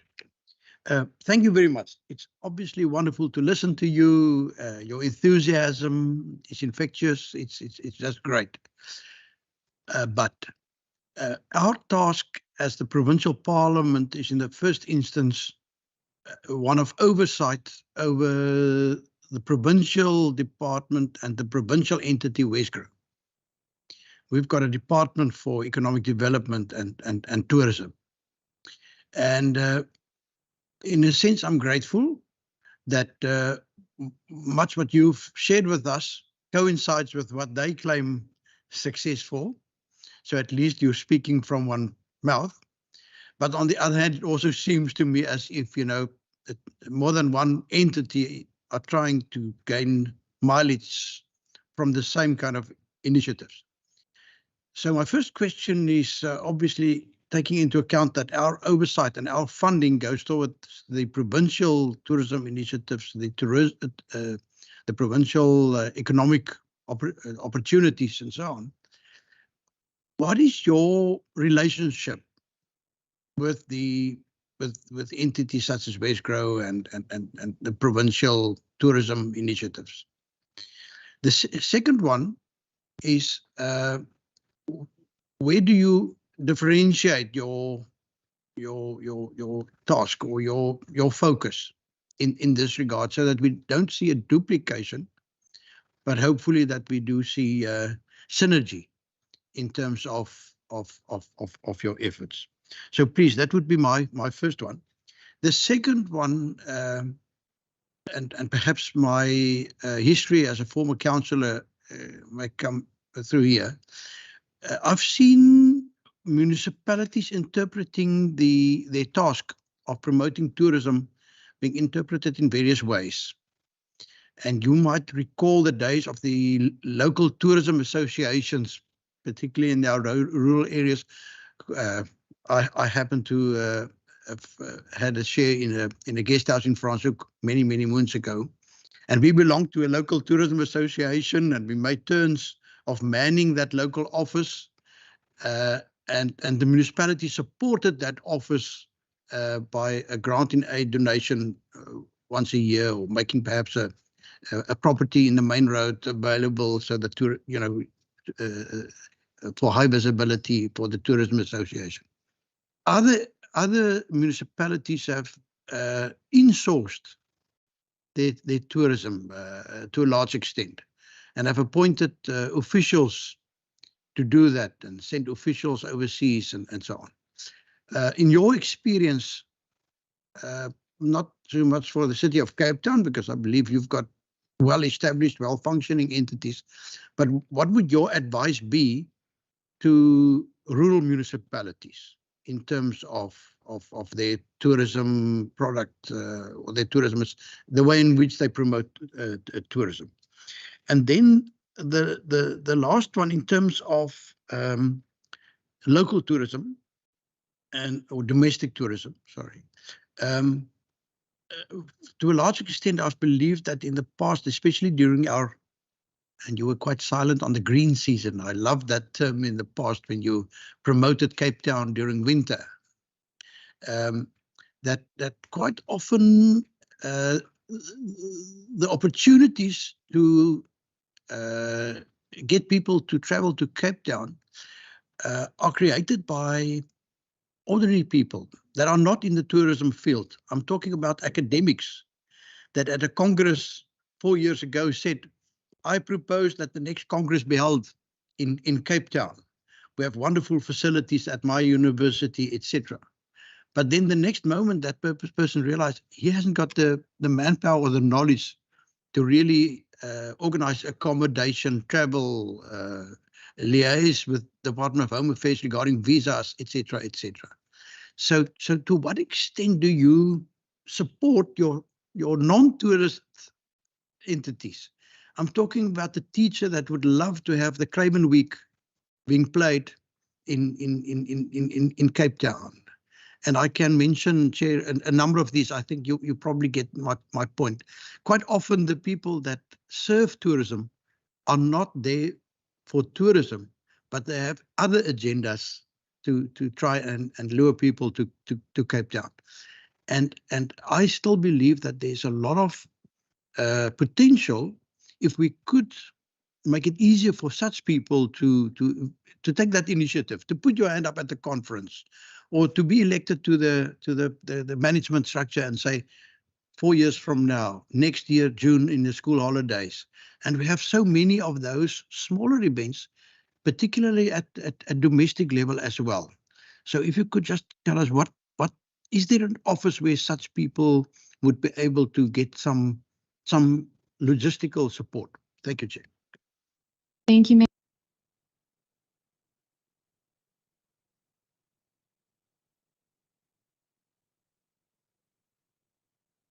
Yeah, you're going to do them all together. We'll take them all together in rounds of 3, and then I'll hand them over to you to answer, and we'll see if there are a few more questions.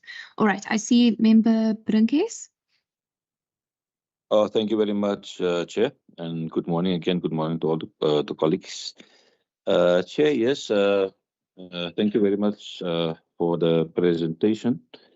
And yeah, we are very encouraged to hear that Cape Town is, on the world tourism map. And we have received over the last couple of years all the accolades that, Cape Town is the best, one of the best destination, of the top destination in the world. That's great. I've heard from the presenter that in terms of tourism, that Cape Town has very good ties with America, New York in particular, and with Germany, Berlin in particular.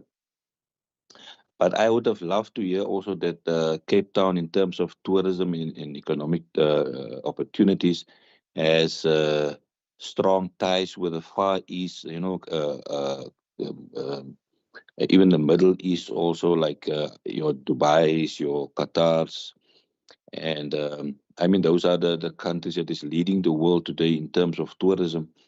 And Thank you, the Member. world. I recognize Member Seleko. Chair, I'm still, sorry, Chair. The member is still on the platform, Chair. Okay, I'm having. Sorry, Chair, am I still audible? Am I still? Yes, you're still audible.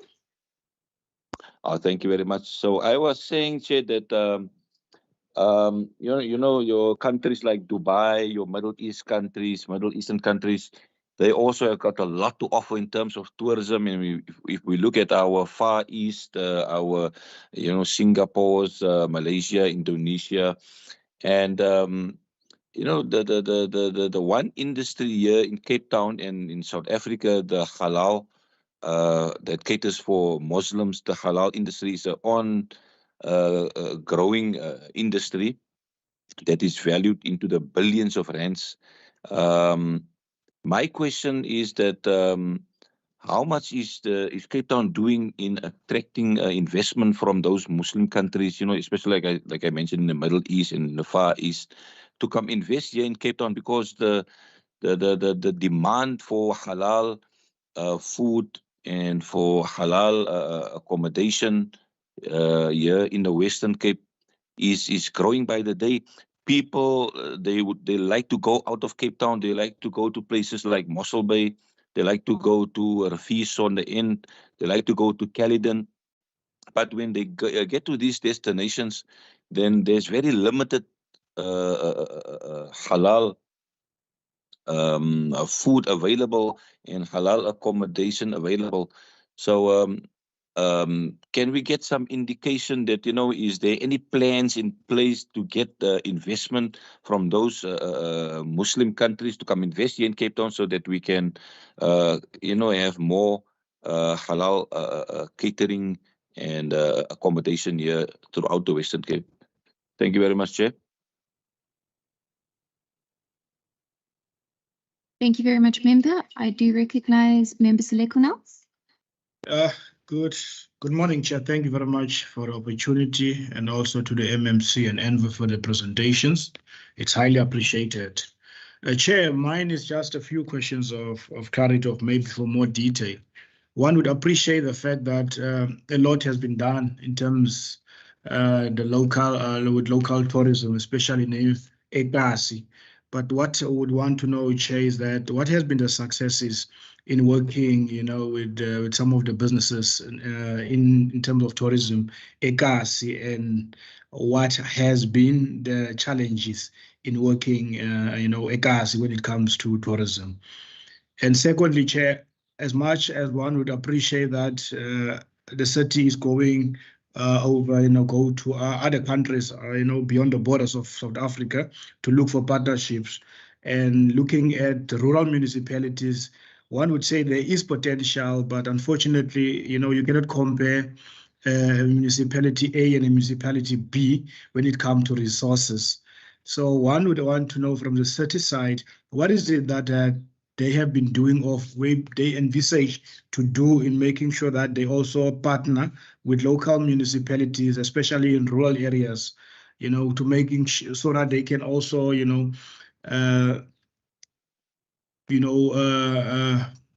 prosper in terms of tourism. Because if you look in terms of some of the B municipalities, you'll find there is potential, for the tourism sector to be a job creator as well. But unfortunately, looking in terms of capacity, and they have to decide where they should actually invest their resources in terms of capacity and human development. So one would want to know that whether the city is looking at partnering with some of the municipalities, especially in rural areas, that has the potential, to making sure that tourism also contribute in terms of job creation in those particular local authorities. Thank you very much, Chair. Thank you very much, Member. I do have questions of my own, but I think given the number of questions that have come through, I will hand over immediately to the city.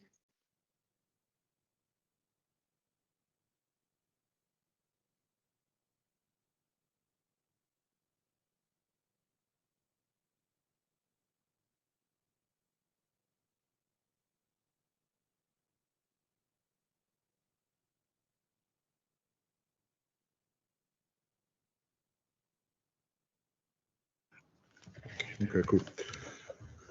So with regards to, firstly, questions coming from Honourable Member van der Westhuizen, our relationship with the entities. It's a very good question, and we get asked that question all the time, and I think it's maybe a moment in time to speak to it now on public record, because we get asked by industry.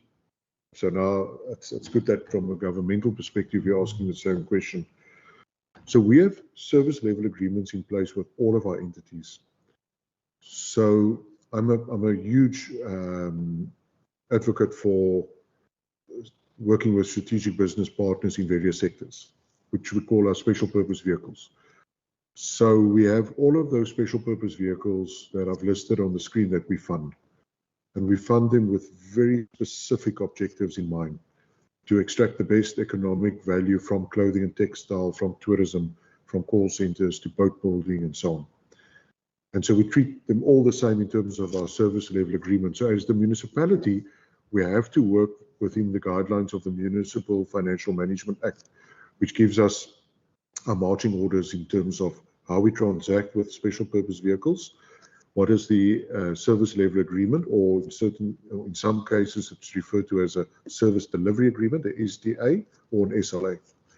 And so those things get drawn up ahead of time with careful consideration of everything that we need to get from that entity and who they need to work with in the value chain to get it. So we're very mindful of the fact that when it comes to tourism, that there's an overlap. Absolutely, and it should be. Because tourism exists all over, and tourism is seen as a real job creator, as an economic driver of transformation, of business growth, and all coming down to that one thing of one job in every household. So when it comes to Westgrove, for example, our service level agreement with Wesgro are very specific because we are mindful of the fact that the provincial government funds them for investment and tourism promotion.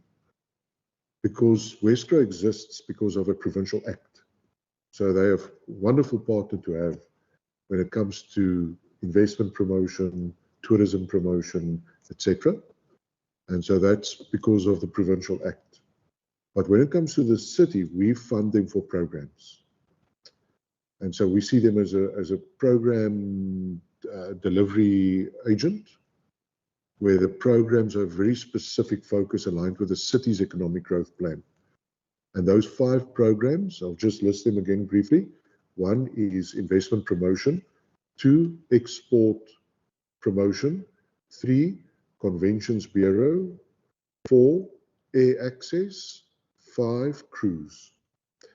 And those are the 5 programs that we fund because we don't want to confuse or to duplicate. Because in tourism, you can't be everything to everyone, so you have to be absolutely certain what's your key source market, what's your messaging, who are you going for, what are the new markets you're exploring. And so I want to use the example of day 0, when we had day 0, that terrible drought. Wesgro, Cape Town Tourism, and all of the industry bodies came together and we worked out a single message so that we don't confuse our audiences and say to them, we're open for business. This is what we are doing in terms of our mitigation, and this is what we can offer you. So there was a very specific joined up campaign, and it's wonderful to see how these expert bodies can come together and work out a single message when there's a single crisis. But when we talk around tourism in the city of Cape Town, our DMO appointed on the 3-year contract has got specific deliverables.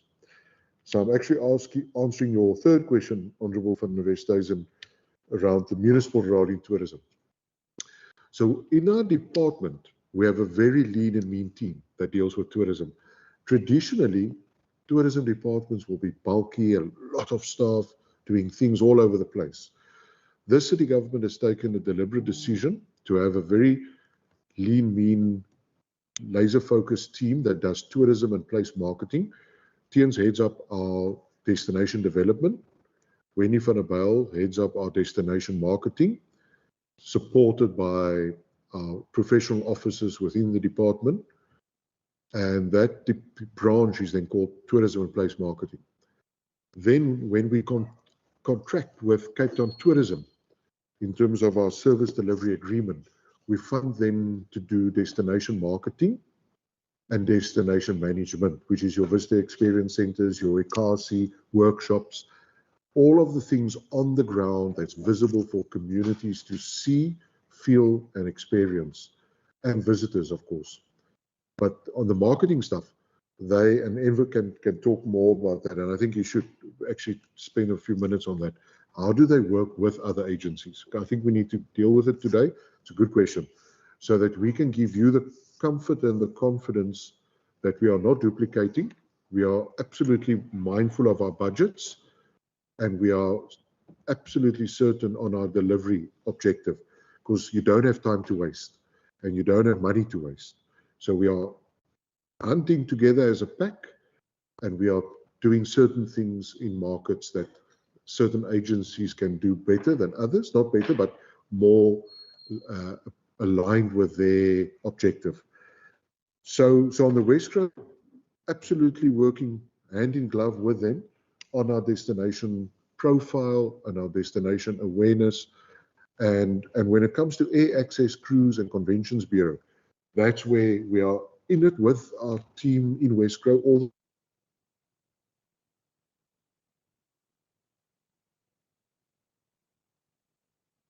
And on conventions bureau, myself.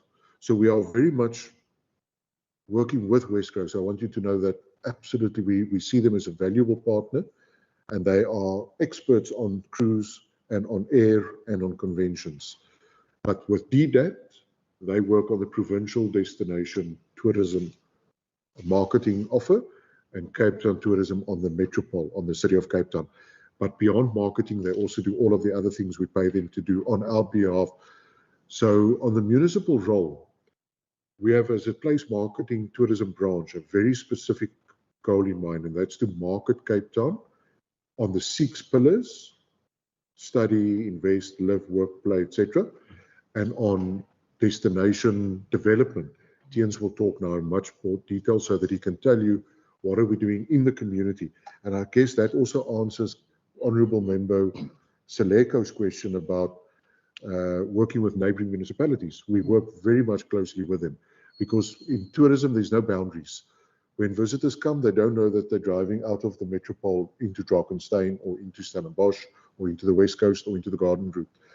So from my perspective, I am very much in contact with all of the neighbouring municipalities all the time, and the same applies to Cape Town Tourism. They are deliberately working with neighbouring municipalities to get the synergy there, to make sure that we're strong on vision but soft on boundaries. If I can sum it up like that. And then on Honourable Member Brinkhuis, I just want to say that Cape Town, the city government, has got 4 sister city agreements with Chinese cities. We work with the Chinese delegations all the time when they visit Cape Town, and vice versa. We have 4 sister cities with China. We've worked very closely with them on investment, on trade, and on tourism. On the Middle East, absolutely. Cape Town signed a sister city agreement with the city of Dubai in 2019. The Middle East is a big market, and Cape Town Tourism will talk on their halal tourism value offer. There's a fantastic program, but I just want to say beyond tourism, we're also working on the halal business hub, because a lot of products are made in Cape Town that are exported to the Middle East, and a lot of products coming in from the Middle East as well. In fact, the Middle East Banking Association, we work very closely with them as well. So there's a lot of work, and I want to give Councillor, my apologies, Honourable Member Brinkhuis, the assurance that as a city government, we see the Middle East and the Far East as big trade partners on financial services, product, export and import, etc. Thank you. I'll leave it there for now. Thank you. Yes, Chair, if I may, I'll call on Enver maybe wants to sit here. Oh, Africa. Sorry, I missed on Africa. Okay. So, and Africa, colleagues, we're not talking enough about Africa. Africa is our biggest key source market for trade and travel. They spend a lot. They come in big numbers. So the city government that's why we're looking at African cities all the time to export more and to help with the landing of more of those direct flights. So just as much as the East and the Middle East, Africa is also a big market for us, where we're doing a lot of product awareness and trade deals. Thank you. If I can just ask Enver we'll switch seats so that you can hear.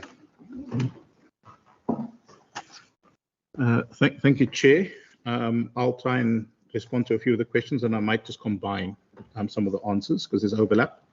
So I think Honourable van der Westhuizen, to Alderman Force's point around the relationship. So what we do, maybe more practically, is between ourselves and Westcaro, we actually share our plans. We always look where there's potential duplication. Even though contractually we do different things, the perception will always be, oh, you're going into the same market, you're doing the same market, and you're speaking to the same audience. In fact, actually, we don't. What we do is we share our plans and we identify where there could be potential duplications of either being at a trade show overseas or doing a campaign speaking to the same audience.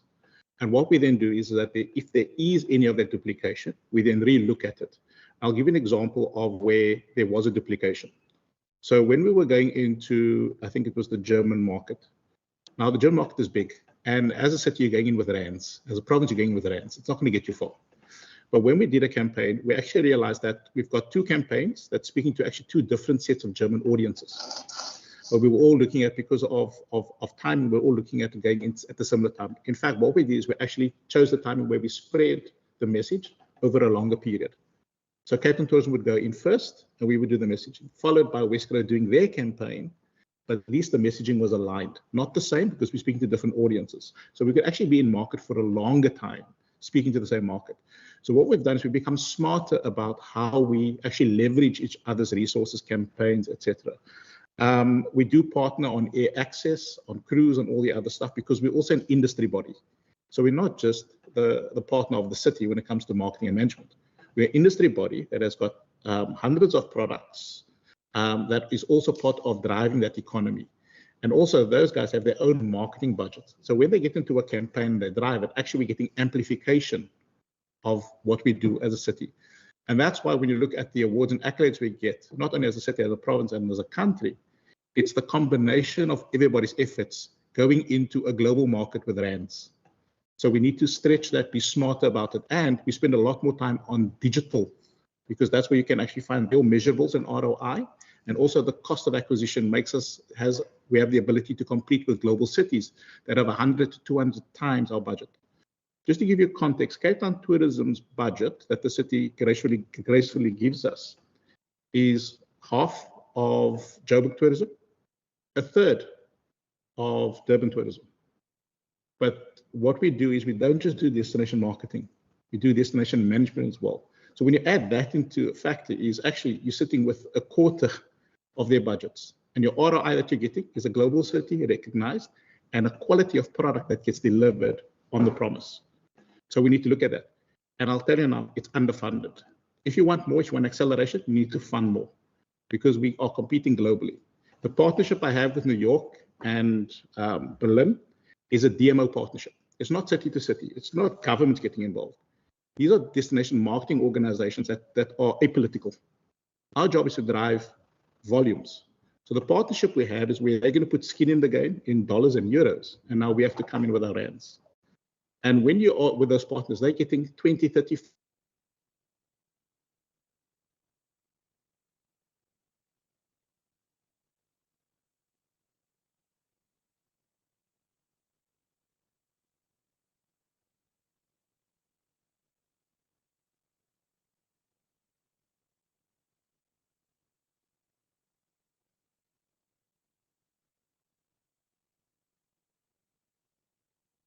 local tourism associations or regional tourism organizations, is that they need to find a hybrid model like we have. We work quite closely with the other municipalities on a regular basis. We meet through Westkro, which has an RTO forum where the municipalities and the DMOs come together and we share what we're doing. We find opportunities to collaborate. And I think that's how we share best practice. We also learn from each other. On the domestic tourism and the green season and all the stuff, we continue to promote that. I think one of the things we need to be mindful of is that there's a problem with domestic tourists is that they don't have money to travel. That's the reality. As much as we're going to put the campaigns together, is that they said it in the service that we did, and we do it every year where we survey, they say they all want to come. They all want to come. The reality is there are other more important competing demands for them. They see tourism as a leisure activity and it's at the bottom of paying school fees, my insurance, keeping my house, and especially when there's a high level of unemployment within those households as well. The pressure on a family is far greater, which means people that have got disposable income are also downgrading on their experiences. The other part, when you look at it from a supply perspective, is the tourism industry is struggling still. They still have to pay off debt. They still want to keep people employed. They still want to make sure that they earn a proper wage. And with load shedding, the cost of alternative energy sources is driving up the cost of doing business. So unfortunately, some of that gets passed on to the pricing of the products because there is no subsidization from government. When you look at other cities in the world, they subsidize the tourism, especially during a crisis. There was none. So what you actually have is an industry on its own having to deal with a lot of cost and having to pass it on to visitors, which means it starts becoming more expensive for locals who again got no money. So you almost have the cycle that's very challenging when it comes to domestic tourism, specifically over the lower season, which doesn't exist anymore because what COVID has done, it's shifted seasons out. Actually, seasonality isn't as pronounced because now we're seeing more international tourists coming in, even over our traditionally low season. Where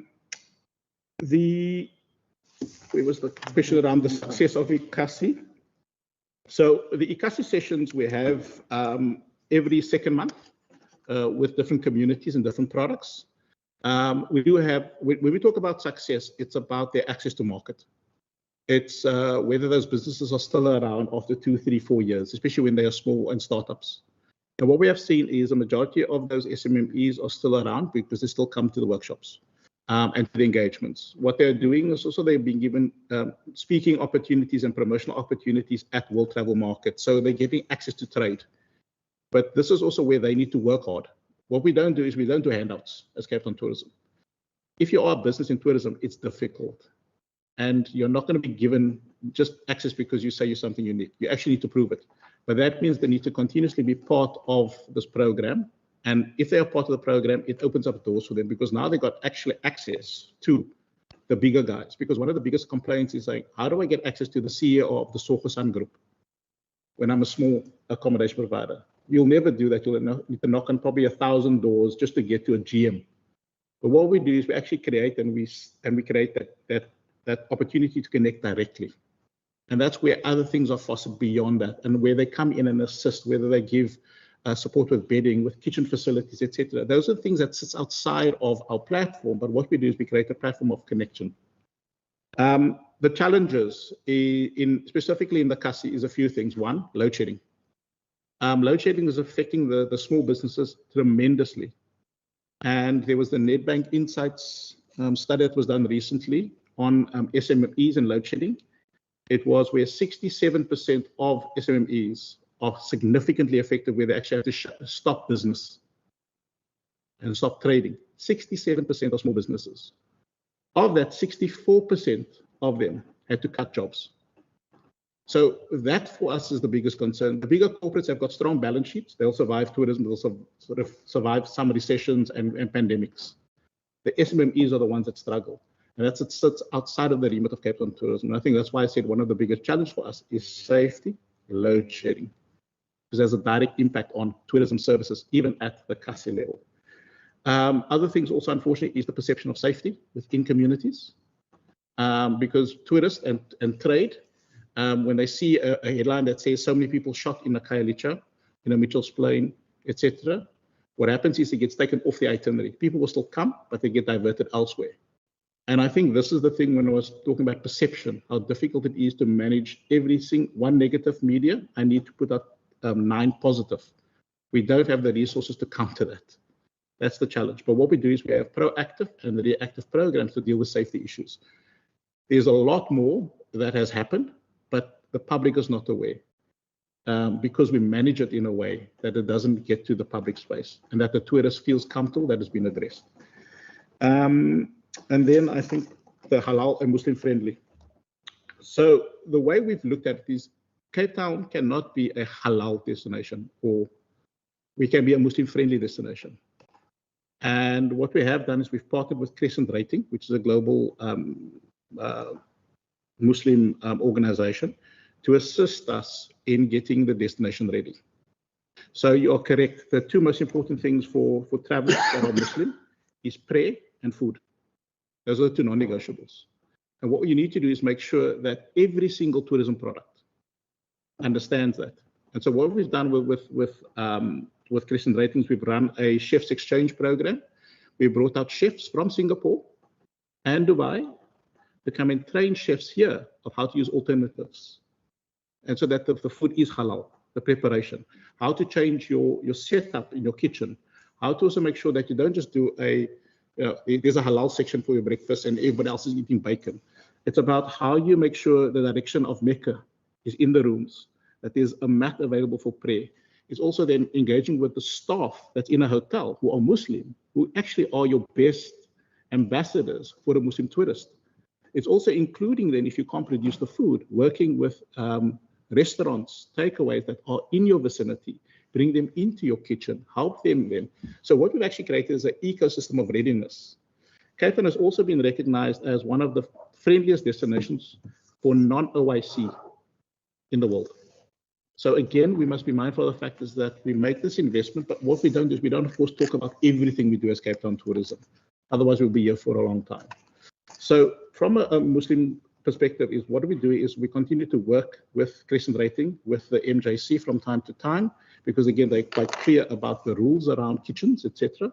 But what we also make sure of is we work with tour operators within the space, because they're the ones that actually go and tell the story. They're the ones that bring the tourists here. But it's also about making sure that Muslim friendly is inclusive in everything we do. It's not just saying, okay, we keep it separate from tourism. No, and there's the Muslim tourists. Because again, we keep looking at Muslim travelers as if they're one group. Actually, they are quite diverse. It's a third of the world's population. So if you understand that, and they have different needs, different wants, and therefore we need to make sure we cater for all of that. But again, with limited resources, we can only do the little bits that we do, but we do focus on Muslim friendly travel. Thank you.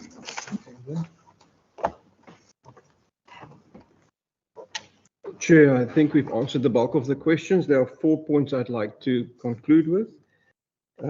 The question with regards to municipal tasks, and here I am biased.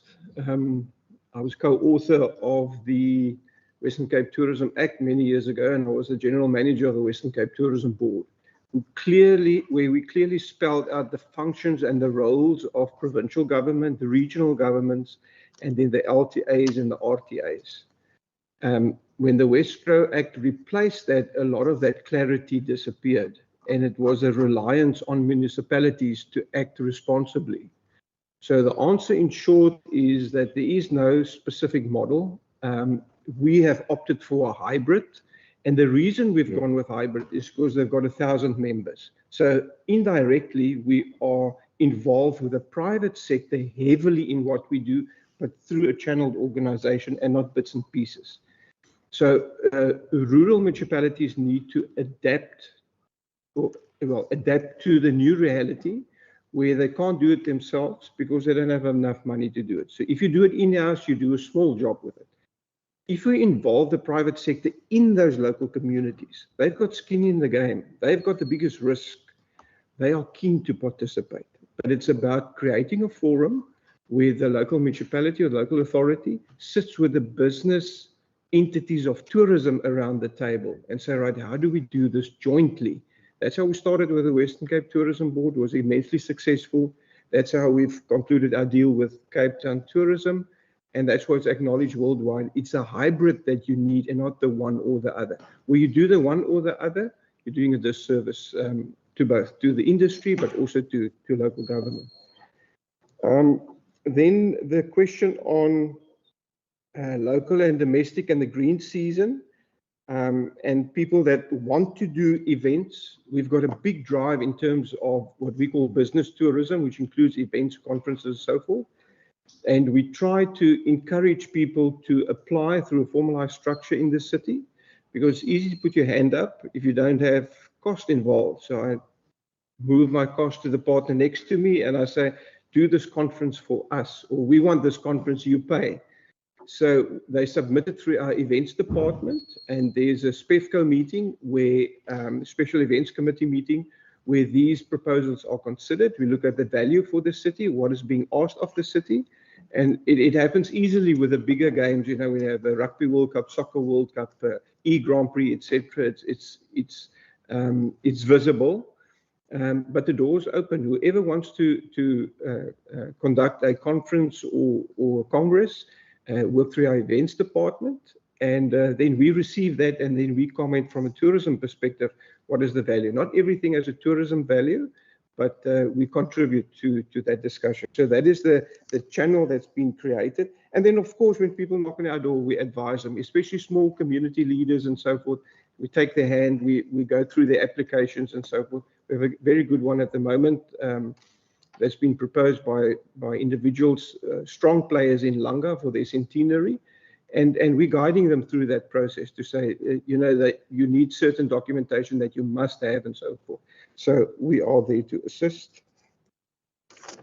Then the question on rural municipalities and the city, we have advisory meetings with them. They come visit, we share best practice. So the door is open, whoever wants to come and speak with us, we can share our good and our bad. And so the channel that we use are advisory committees. And then we are not in competition with our neighboring municipalities. And like Alderman Vos said, an experience in Cape Town includes the neighboring areas. People have a wonderful time in the Cedarburg, in the Winelands, in the Garden Route. They all refer to it as Cape Town. So we're very keen to work with our neighboring parties. A good example is the cruise strategy, where we include Mossel Bay, and we're very happy to have Mossel Bay as an alternative port, because there are some smaller ships that love to do that. And we're in full support of that. We don't see other municipalities as a competition, but more complementary to the service that we offer in Cape Town. Thank you. Members, we are pretty much out of time at the moment when it comes to asking questions. So if you have any further burning follow-ups, you may ask them, but otherwise I would propose that we instead submit our questions to the city and then they can respond in writing. I do see a follow-up from Member Brinkhuis, from Member van der Westhuizen. If you can please keep your questions very brief and succinct. I can ask the city if you could also answer quite briefly and succinctly so that we can release you on time. I recognize firstly Member van der Westhuizen. Thank you very much. And sorry, you've referred. Sorry, unmute myself here. Thank you very much. Thank you for those responses. I love your model of the hybrid approach. May I just ask in terms of public facilities? I early in this year visited another province with a lot of tourism potential. But unfortunately, the tourism facilities, the bathrooms, were just not up to, so you can really recommend it to particularly foreign tourists to go and visit them.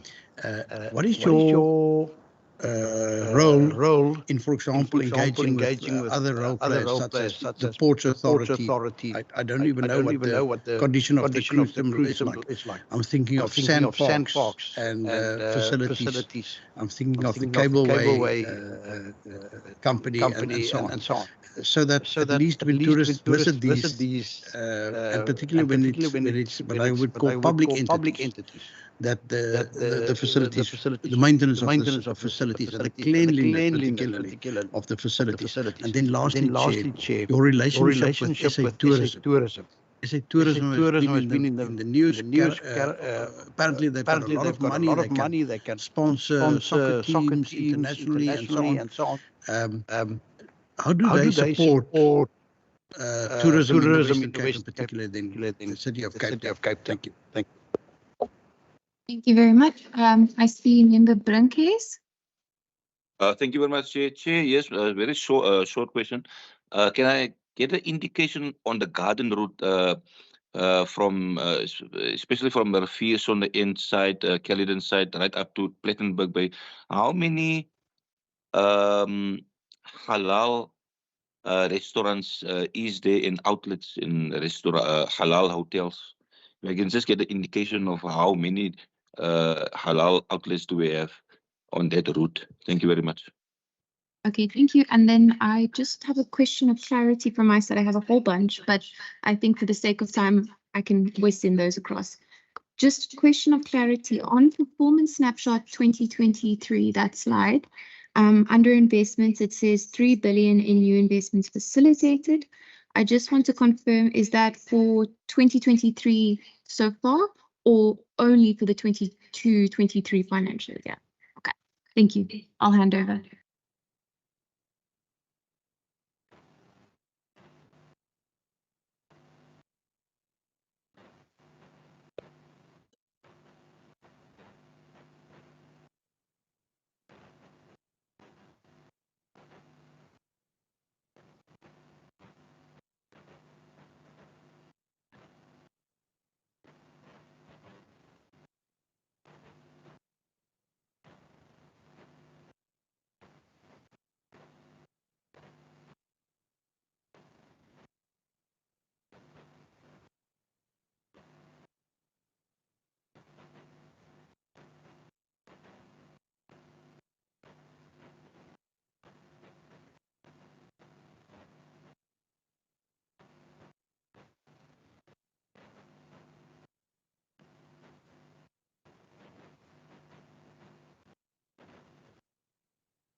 Is it on? Is it?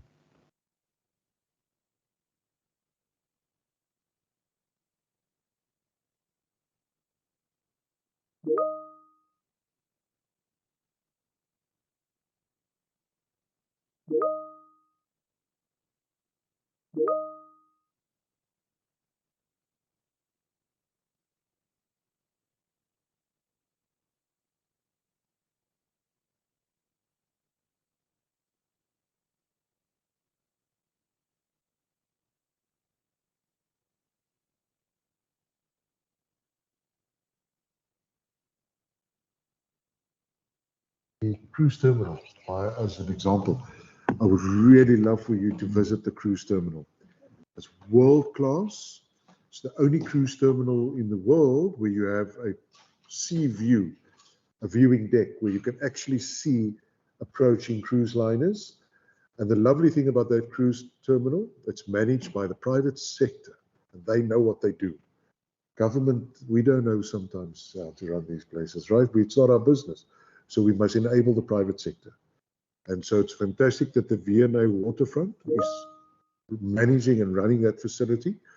There are restaurants and shops in there, so there's a strong retail component, which are open 7 days a week, irrespective of cruise liners approaching. There's baggage handling facilities, immigration desks, tourism operators have a permanent presence on the ground floor.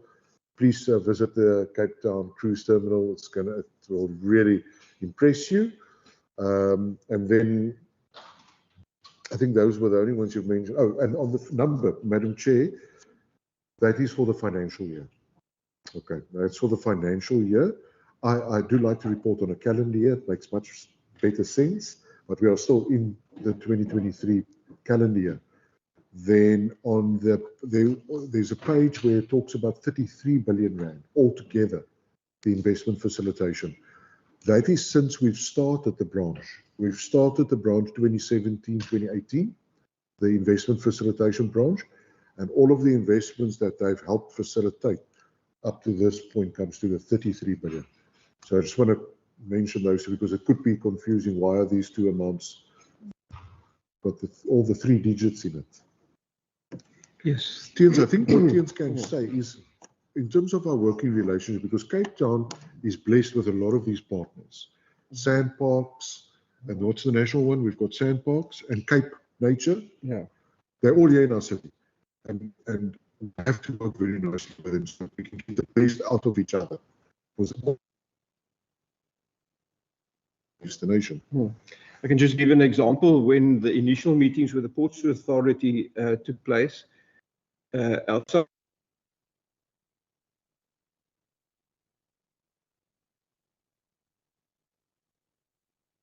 no one's going to invest capital in such a short space of time. You know, you need, as private sector, they need to recoup their investment.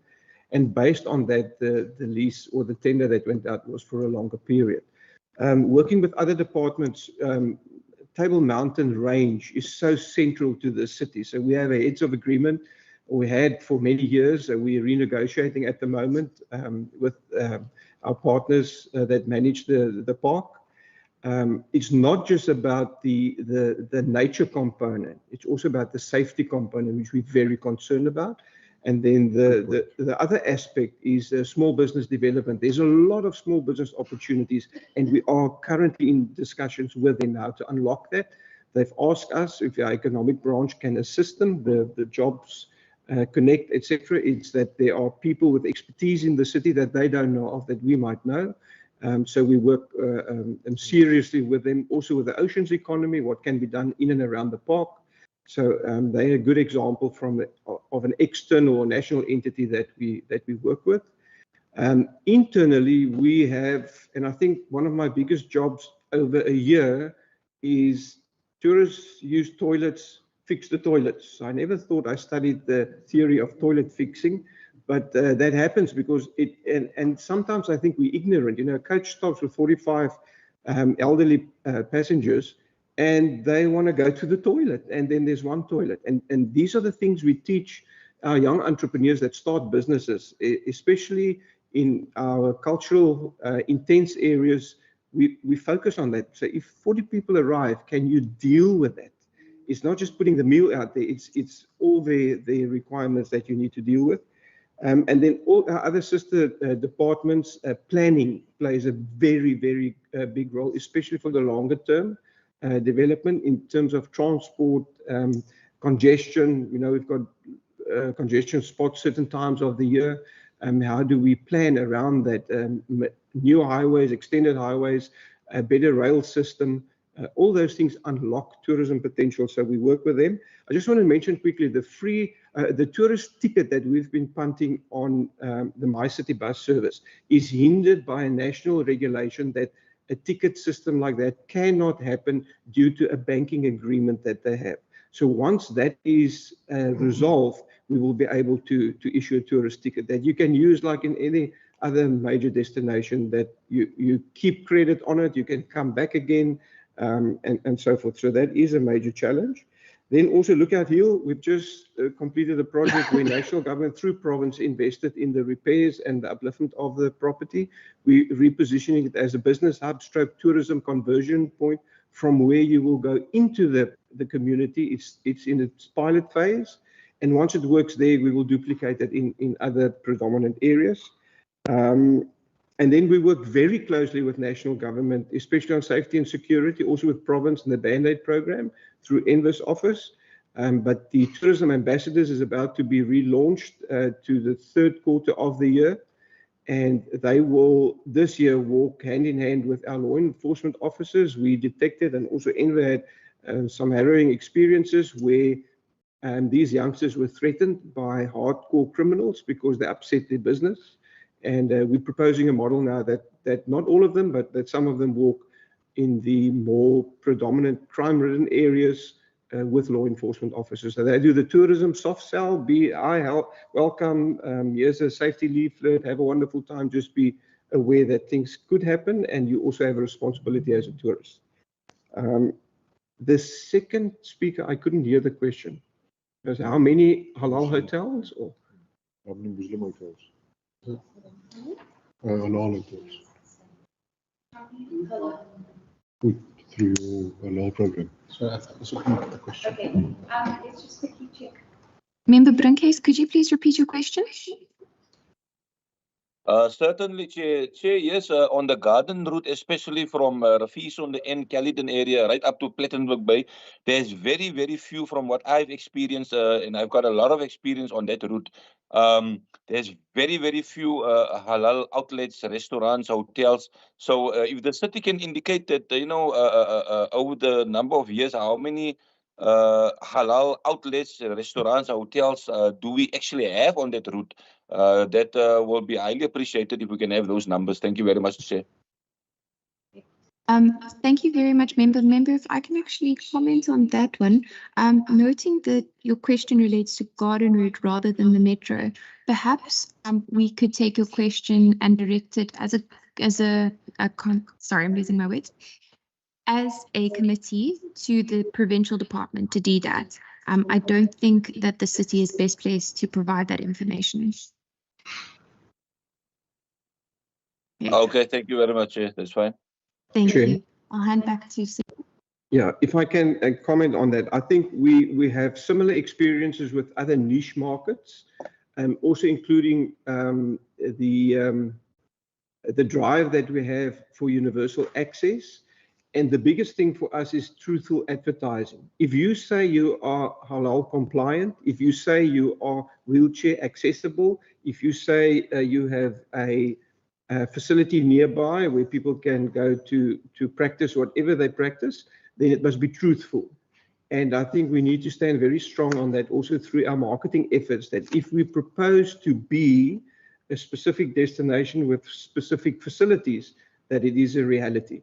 Word of caution, we can't enforce things on the private sector. So it has to make viable economic sense for them before they can do that. And I can give you a good example. I have an ex-student of mine became a quadriplegic just before he enrolled at CPUT. He was very involved in the tourism industry, in the call sector industry. And like he said, I need a hoist to pick me up out of my wheelchair and put me in a bath, or I need someone to do that for me. So you can't expect a small guest house with 5 bedrooms to install a facility like that. But they need to be truthful in advertising and say, we can't assist you, but we know who can. And I think in market specialities that we don't have at the moment. All right, thank you very much. Excuse me, there was a question about SA tourism. Oh, yes. Go for it. Yes. No, we have, as a city government, we have no dealings with SA tourism. I have no dealings with them. So beyond that, I can't say anything. I hope that when they have their house in order now and so on, I would love to have a relationship with them, because Cape Town is very much part of Team SA. And so when we can attract visitors from all over the world to come and visit South Africa, Cape Town benefits. And when visitors come to visit Cape Town, South Africa benefits. So I think as soon as they have everything in place, I will definitely reach out to the new board and to establish that relationship, because I think there's benefit in it. SA Tourism is a very powerful body to market our country. And as a city government, we can only benefit, or as a city, as a destination, and so can the Western Cape. So I do think my immediate objection would be, or objective, not objection. My immediate objective would be to establish a relationship with the new board. I know the interim chair very well, and so I think it would be very good for us to get that alignment right, because we're all part of the country, very much could just benefit the entire economy. Chair, as we conclude, can I just make a few comments quickly? So what you've heard today is that creating a tourism-related job is very, very doable when considering that the people, when people come to Cape Town from the other side of the country, or the other side of the continent, or the other side of the world, they don't come to only lie on our beaches or go up the mountains. They come and buy the products made here by Cape Townians, made by our businesses. They visit our communities, and they experience our cultures, our histories. And so through travel, a Malva pudding can go from a locally loved delicacy to a global trend. A design goes from Kailicha's streets to the catwalks in London, and investors witnessing the potential of green tech in Atlantis can go from curious to actually signing on that dotted line. And so it's very worthwhile for this committee to see how tourism very much fits into the city's economic growth strategy, and how important it is for us to join up on our approaches, whether it's this city, the province, SAT, good question, that we are doing it all to make sure that there's dignity and that tourism becomes a major economic driver. So thanks to my team here, Tians, Enver, Janita, and Taryn for joining us in this presentation. And thank you to you, Chair, and your committee for the opportunity to present to you on the work that we do. Thank you. Thank you very much, Alderman, and thank you very much to your city colleagues as well. We are very appreciative and very grateful for your time today. We know we've taken an extra 20 minutes, so thank you again. And also, we acknowledge that we don't have oversight of you, and despite that, you've still come and presented to us. So thank you. I also just wanted to remark on 3 points that were made during the presentation. And I think this also speaks to collaboration within the Western Cape and within the city of Cape Town. So on AXA expansion, we had Airports Company South Africa in our standing committee, and we asked them about expansion. What are the plans? What are the deadlines? And they informed us that by September, their initial planning should be complete. And so that doesn't just relate to Cape Town expansion, but also George. So we'll be inviting them back again to speak to us on that. On e-gates, this is definitely a bone of contention for us as well. We've written to the Minister of Economic Opportunities here in the Western Cape to get information on what they've done in terms of working with Airports Company South Africa and Home Affairs. We've also written to Home Affairs and asked them, what are the infrastructural challenges on the IT front that are holding back the development of the e-gate portal? And we are awaiting their feedback. They have requested an extension because they wanted to meet with AXA first. And I think that shows that there is something brewing there. And on remote working visas, really great to hear what you guys have done. And just to feed back to you, when we had Home Affairs brief us as well, they told us that by June, end of June, they're looking to finalize their legislative amendments, as you've spoken about, and they are looking to finalize public participation. So again, we've written to them and said, please can you provide us with an update? And we aim to invite them back to account to us, as well as inviting the National Department of Tourism to talk about how they are going to expand their brand offering in line with the remote working visa. Okay, so thank you very much again for the time. We'll now excuse you. And of course, there are snacks, so please help yourselves. Members, we'll now move on to resolutions and to minutes. So we can. Yes, thank you.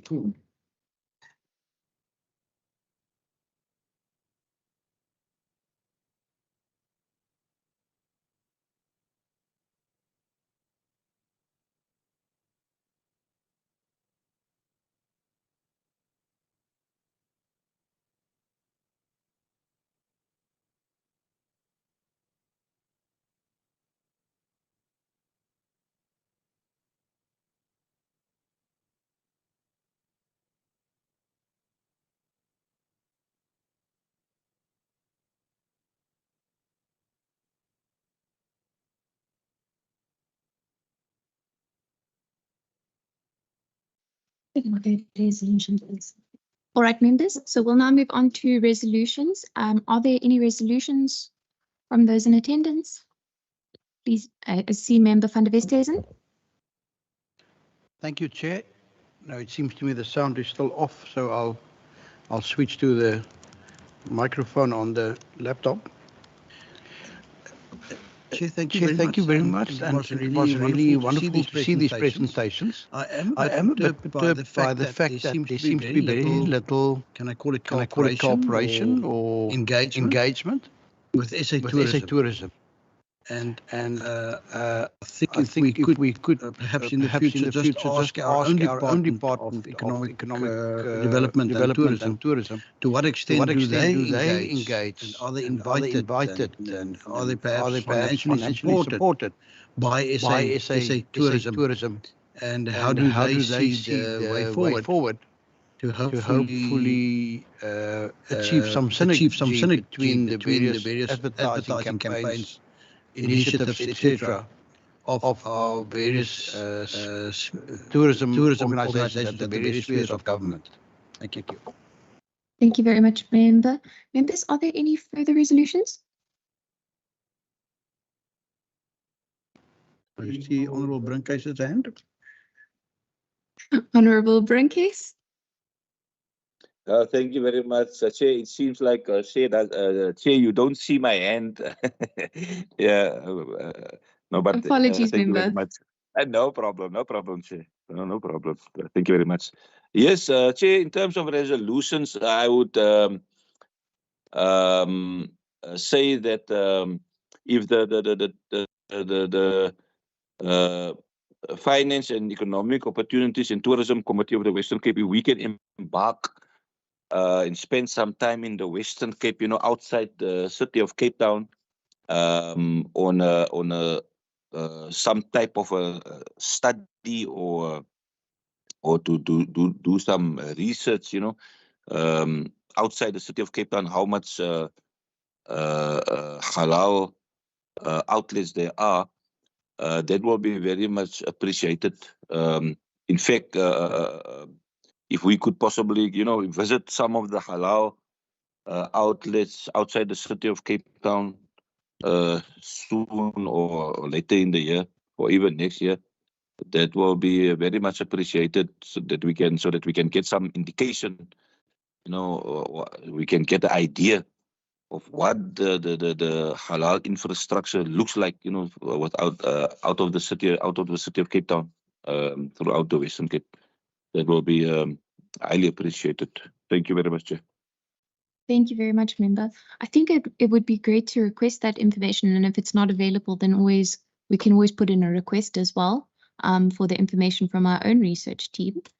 So I support that. And then on the visit, I have a related resolution, and I would like to propose that our committee, we will have an opportunity to have a standing committee where we again invite the relevant stakeholders to come and talk to us about tourism preparedness. And that would be a more in-camera event. But perhaps what we could do in the lead up to that is actually go on the ground and visit various stakeholders in the tourism industry or tourism space to talk to them about tourism preparedness. So with your indulgence, I can chat to our procedural officer on that. Are there any further resolutions from members? Okay, I see none, so I'll just make a note of some of the others. I'd firstly just like to commend the City of Cape Town under the leadership of Alderman Voss for the work that they've done in recovery and in growth within the tourism sector. I would like to request from them if they could share a copy of their TDF 2024 document. As mentioned, I think it would be really good for us to go on the ground and see how prepared we are as a city and as a province. And one of the areas that we could visit is the Visitor Experience Center that was mentioned. If we could also request the nighttime economy plan that was mentioned, and then also invite the City of Cape Town back when we have a standing committee on tourism preparedness. One thing that I also found interesting was the Jobs Connect portal, and that would be launched or relaunched in July. So if they could send us information at the appropriate time, I think it's a wonderful initiative. And then also, I'm jumping back and forth, so apologies, Aida. Also possibly visiting the cruise terminal if we have an on-the-ground visit. All right. Members, I think that will sum us up and conclude us in terms of resolutions. So we can now move on to consideration and adoption of committee reports and minutes. Members, I proposed for the sake of time that if you have already had a look at the minutes, then we can adopt them in total. Alternatively, we can go through them one by one, but there are a lot of minutes. So that would definitely speed things up. I recognize Member van der Westhuizen. Thank you, Chair.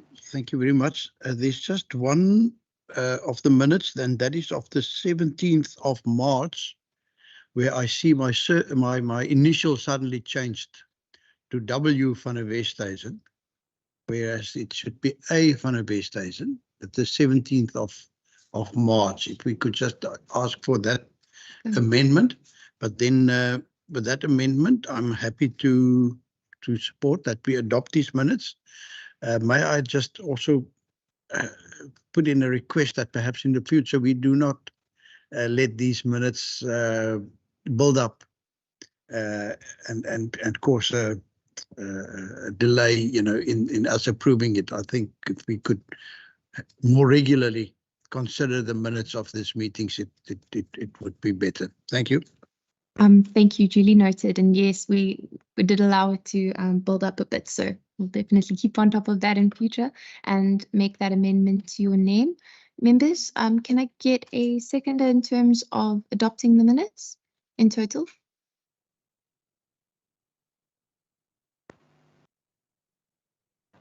Perhaps Member Seleko or Member Brinkes? Okay, everyone's gone quiet, so I'll second. Yeah, Chair, fortunate in terms of our rules, you don't need a seconder, although it is our standard procedure to ask. Yeah. Okay. But it's then truly adopted unless there's been a dissenting proposal. Thank you very much. All right, so with that, we have concluded our committee report in minutes. And members, I want to say sincerely. Yes, the annual activities report included in that is one adopted separately. Annual activities report. Can I confirm? Can I confirm, members, the annual activities document is included in the adopted minutes and the adopted reports?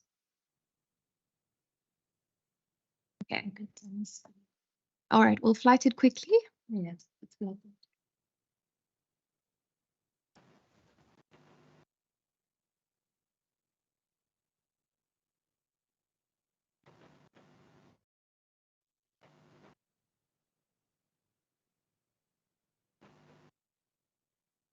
Looks good. Can we scroll down?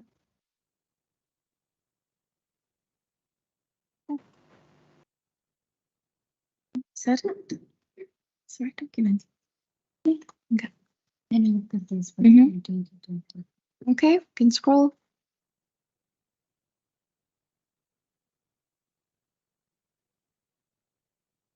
All right. Members, can I get an indication of whether you're happy to adopt?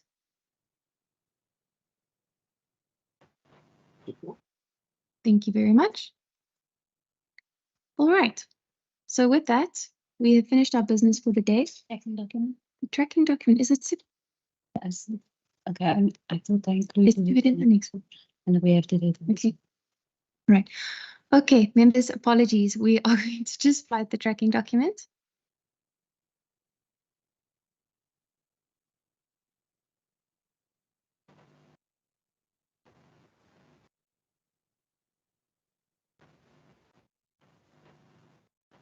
Okay, thank you. Mhm. I cannot find that in the email that was sent to I me. sent it just sorry, I left it up by mistake in the previous email, but I sent it during the meeting now. Adopt, Chair. Would look at the tracking document before you approve it. All right, perhaps we can just ask members if you can have a look at it today and then just respond in writing to Zaida. Sure. Why? Go on. In order, Chair. Must respect us in our time, Chair. It was a mistake. Member, with your indulgence and also having assisted you so kindly while you were away, I think we could possibly consider supporting this. No, we need to look at it. I'm Okay. willing to put my signature to a document that I haven't seen. All right. Can you have a look at it today still, In order, Chair. In order. please? Yes. Hmm? I'll try my best, but Okay. honestly, my day is full. Okay. All right. Members, what we'll do then with the tracking document is we will circulate it. And if you can please have a look today still and let us know if you have any concerns from your side so that we can pass it. Member Seleko or Member Brinkes, kindly note. Noted, Chair. Thank you. With that, I will conclude our meeting. I'd like to sincerely thank you all, and I hope you have a fantastic weekend going forward. If you are going to have a bit of a weekend going forward, but otherwise, I hope you have a very productive day. Thank you. Thank you very much, Chair. And goodbye to everybody. Thank you, Chair. Have a blessed weekend as well. Thank you.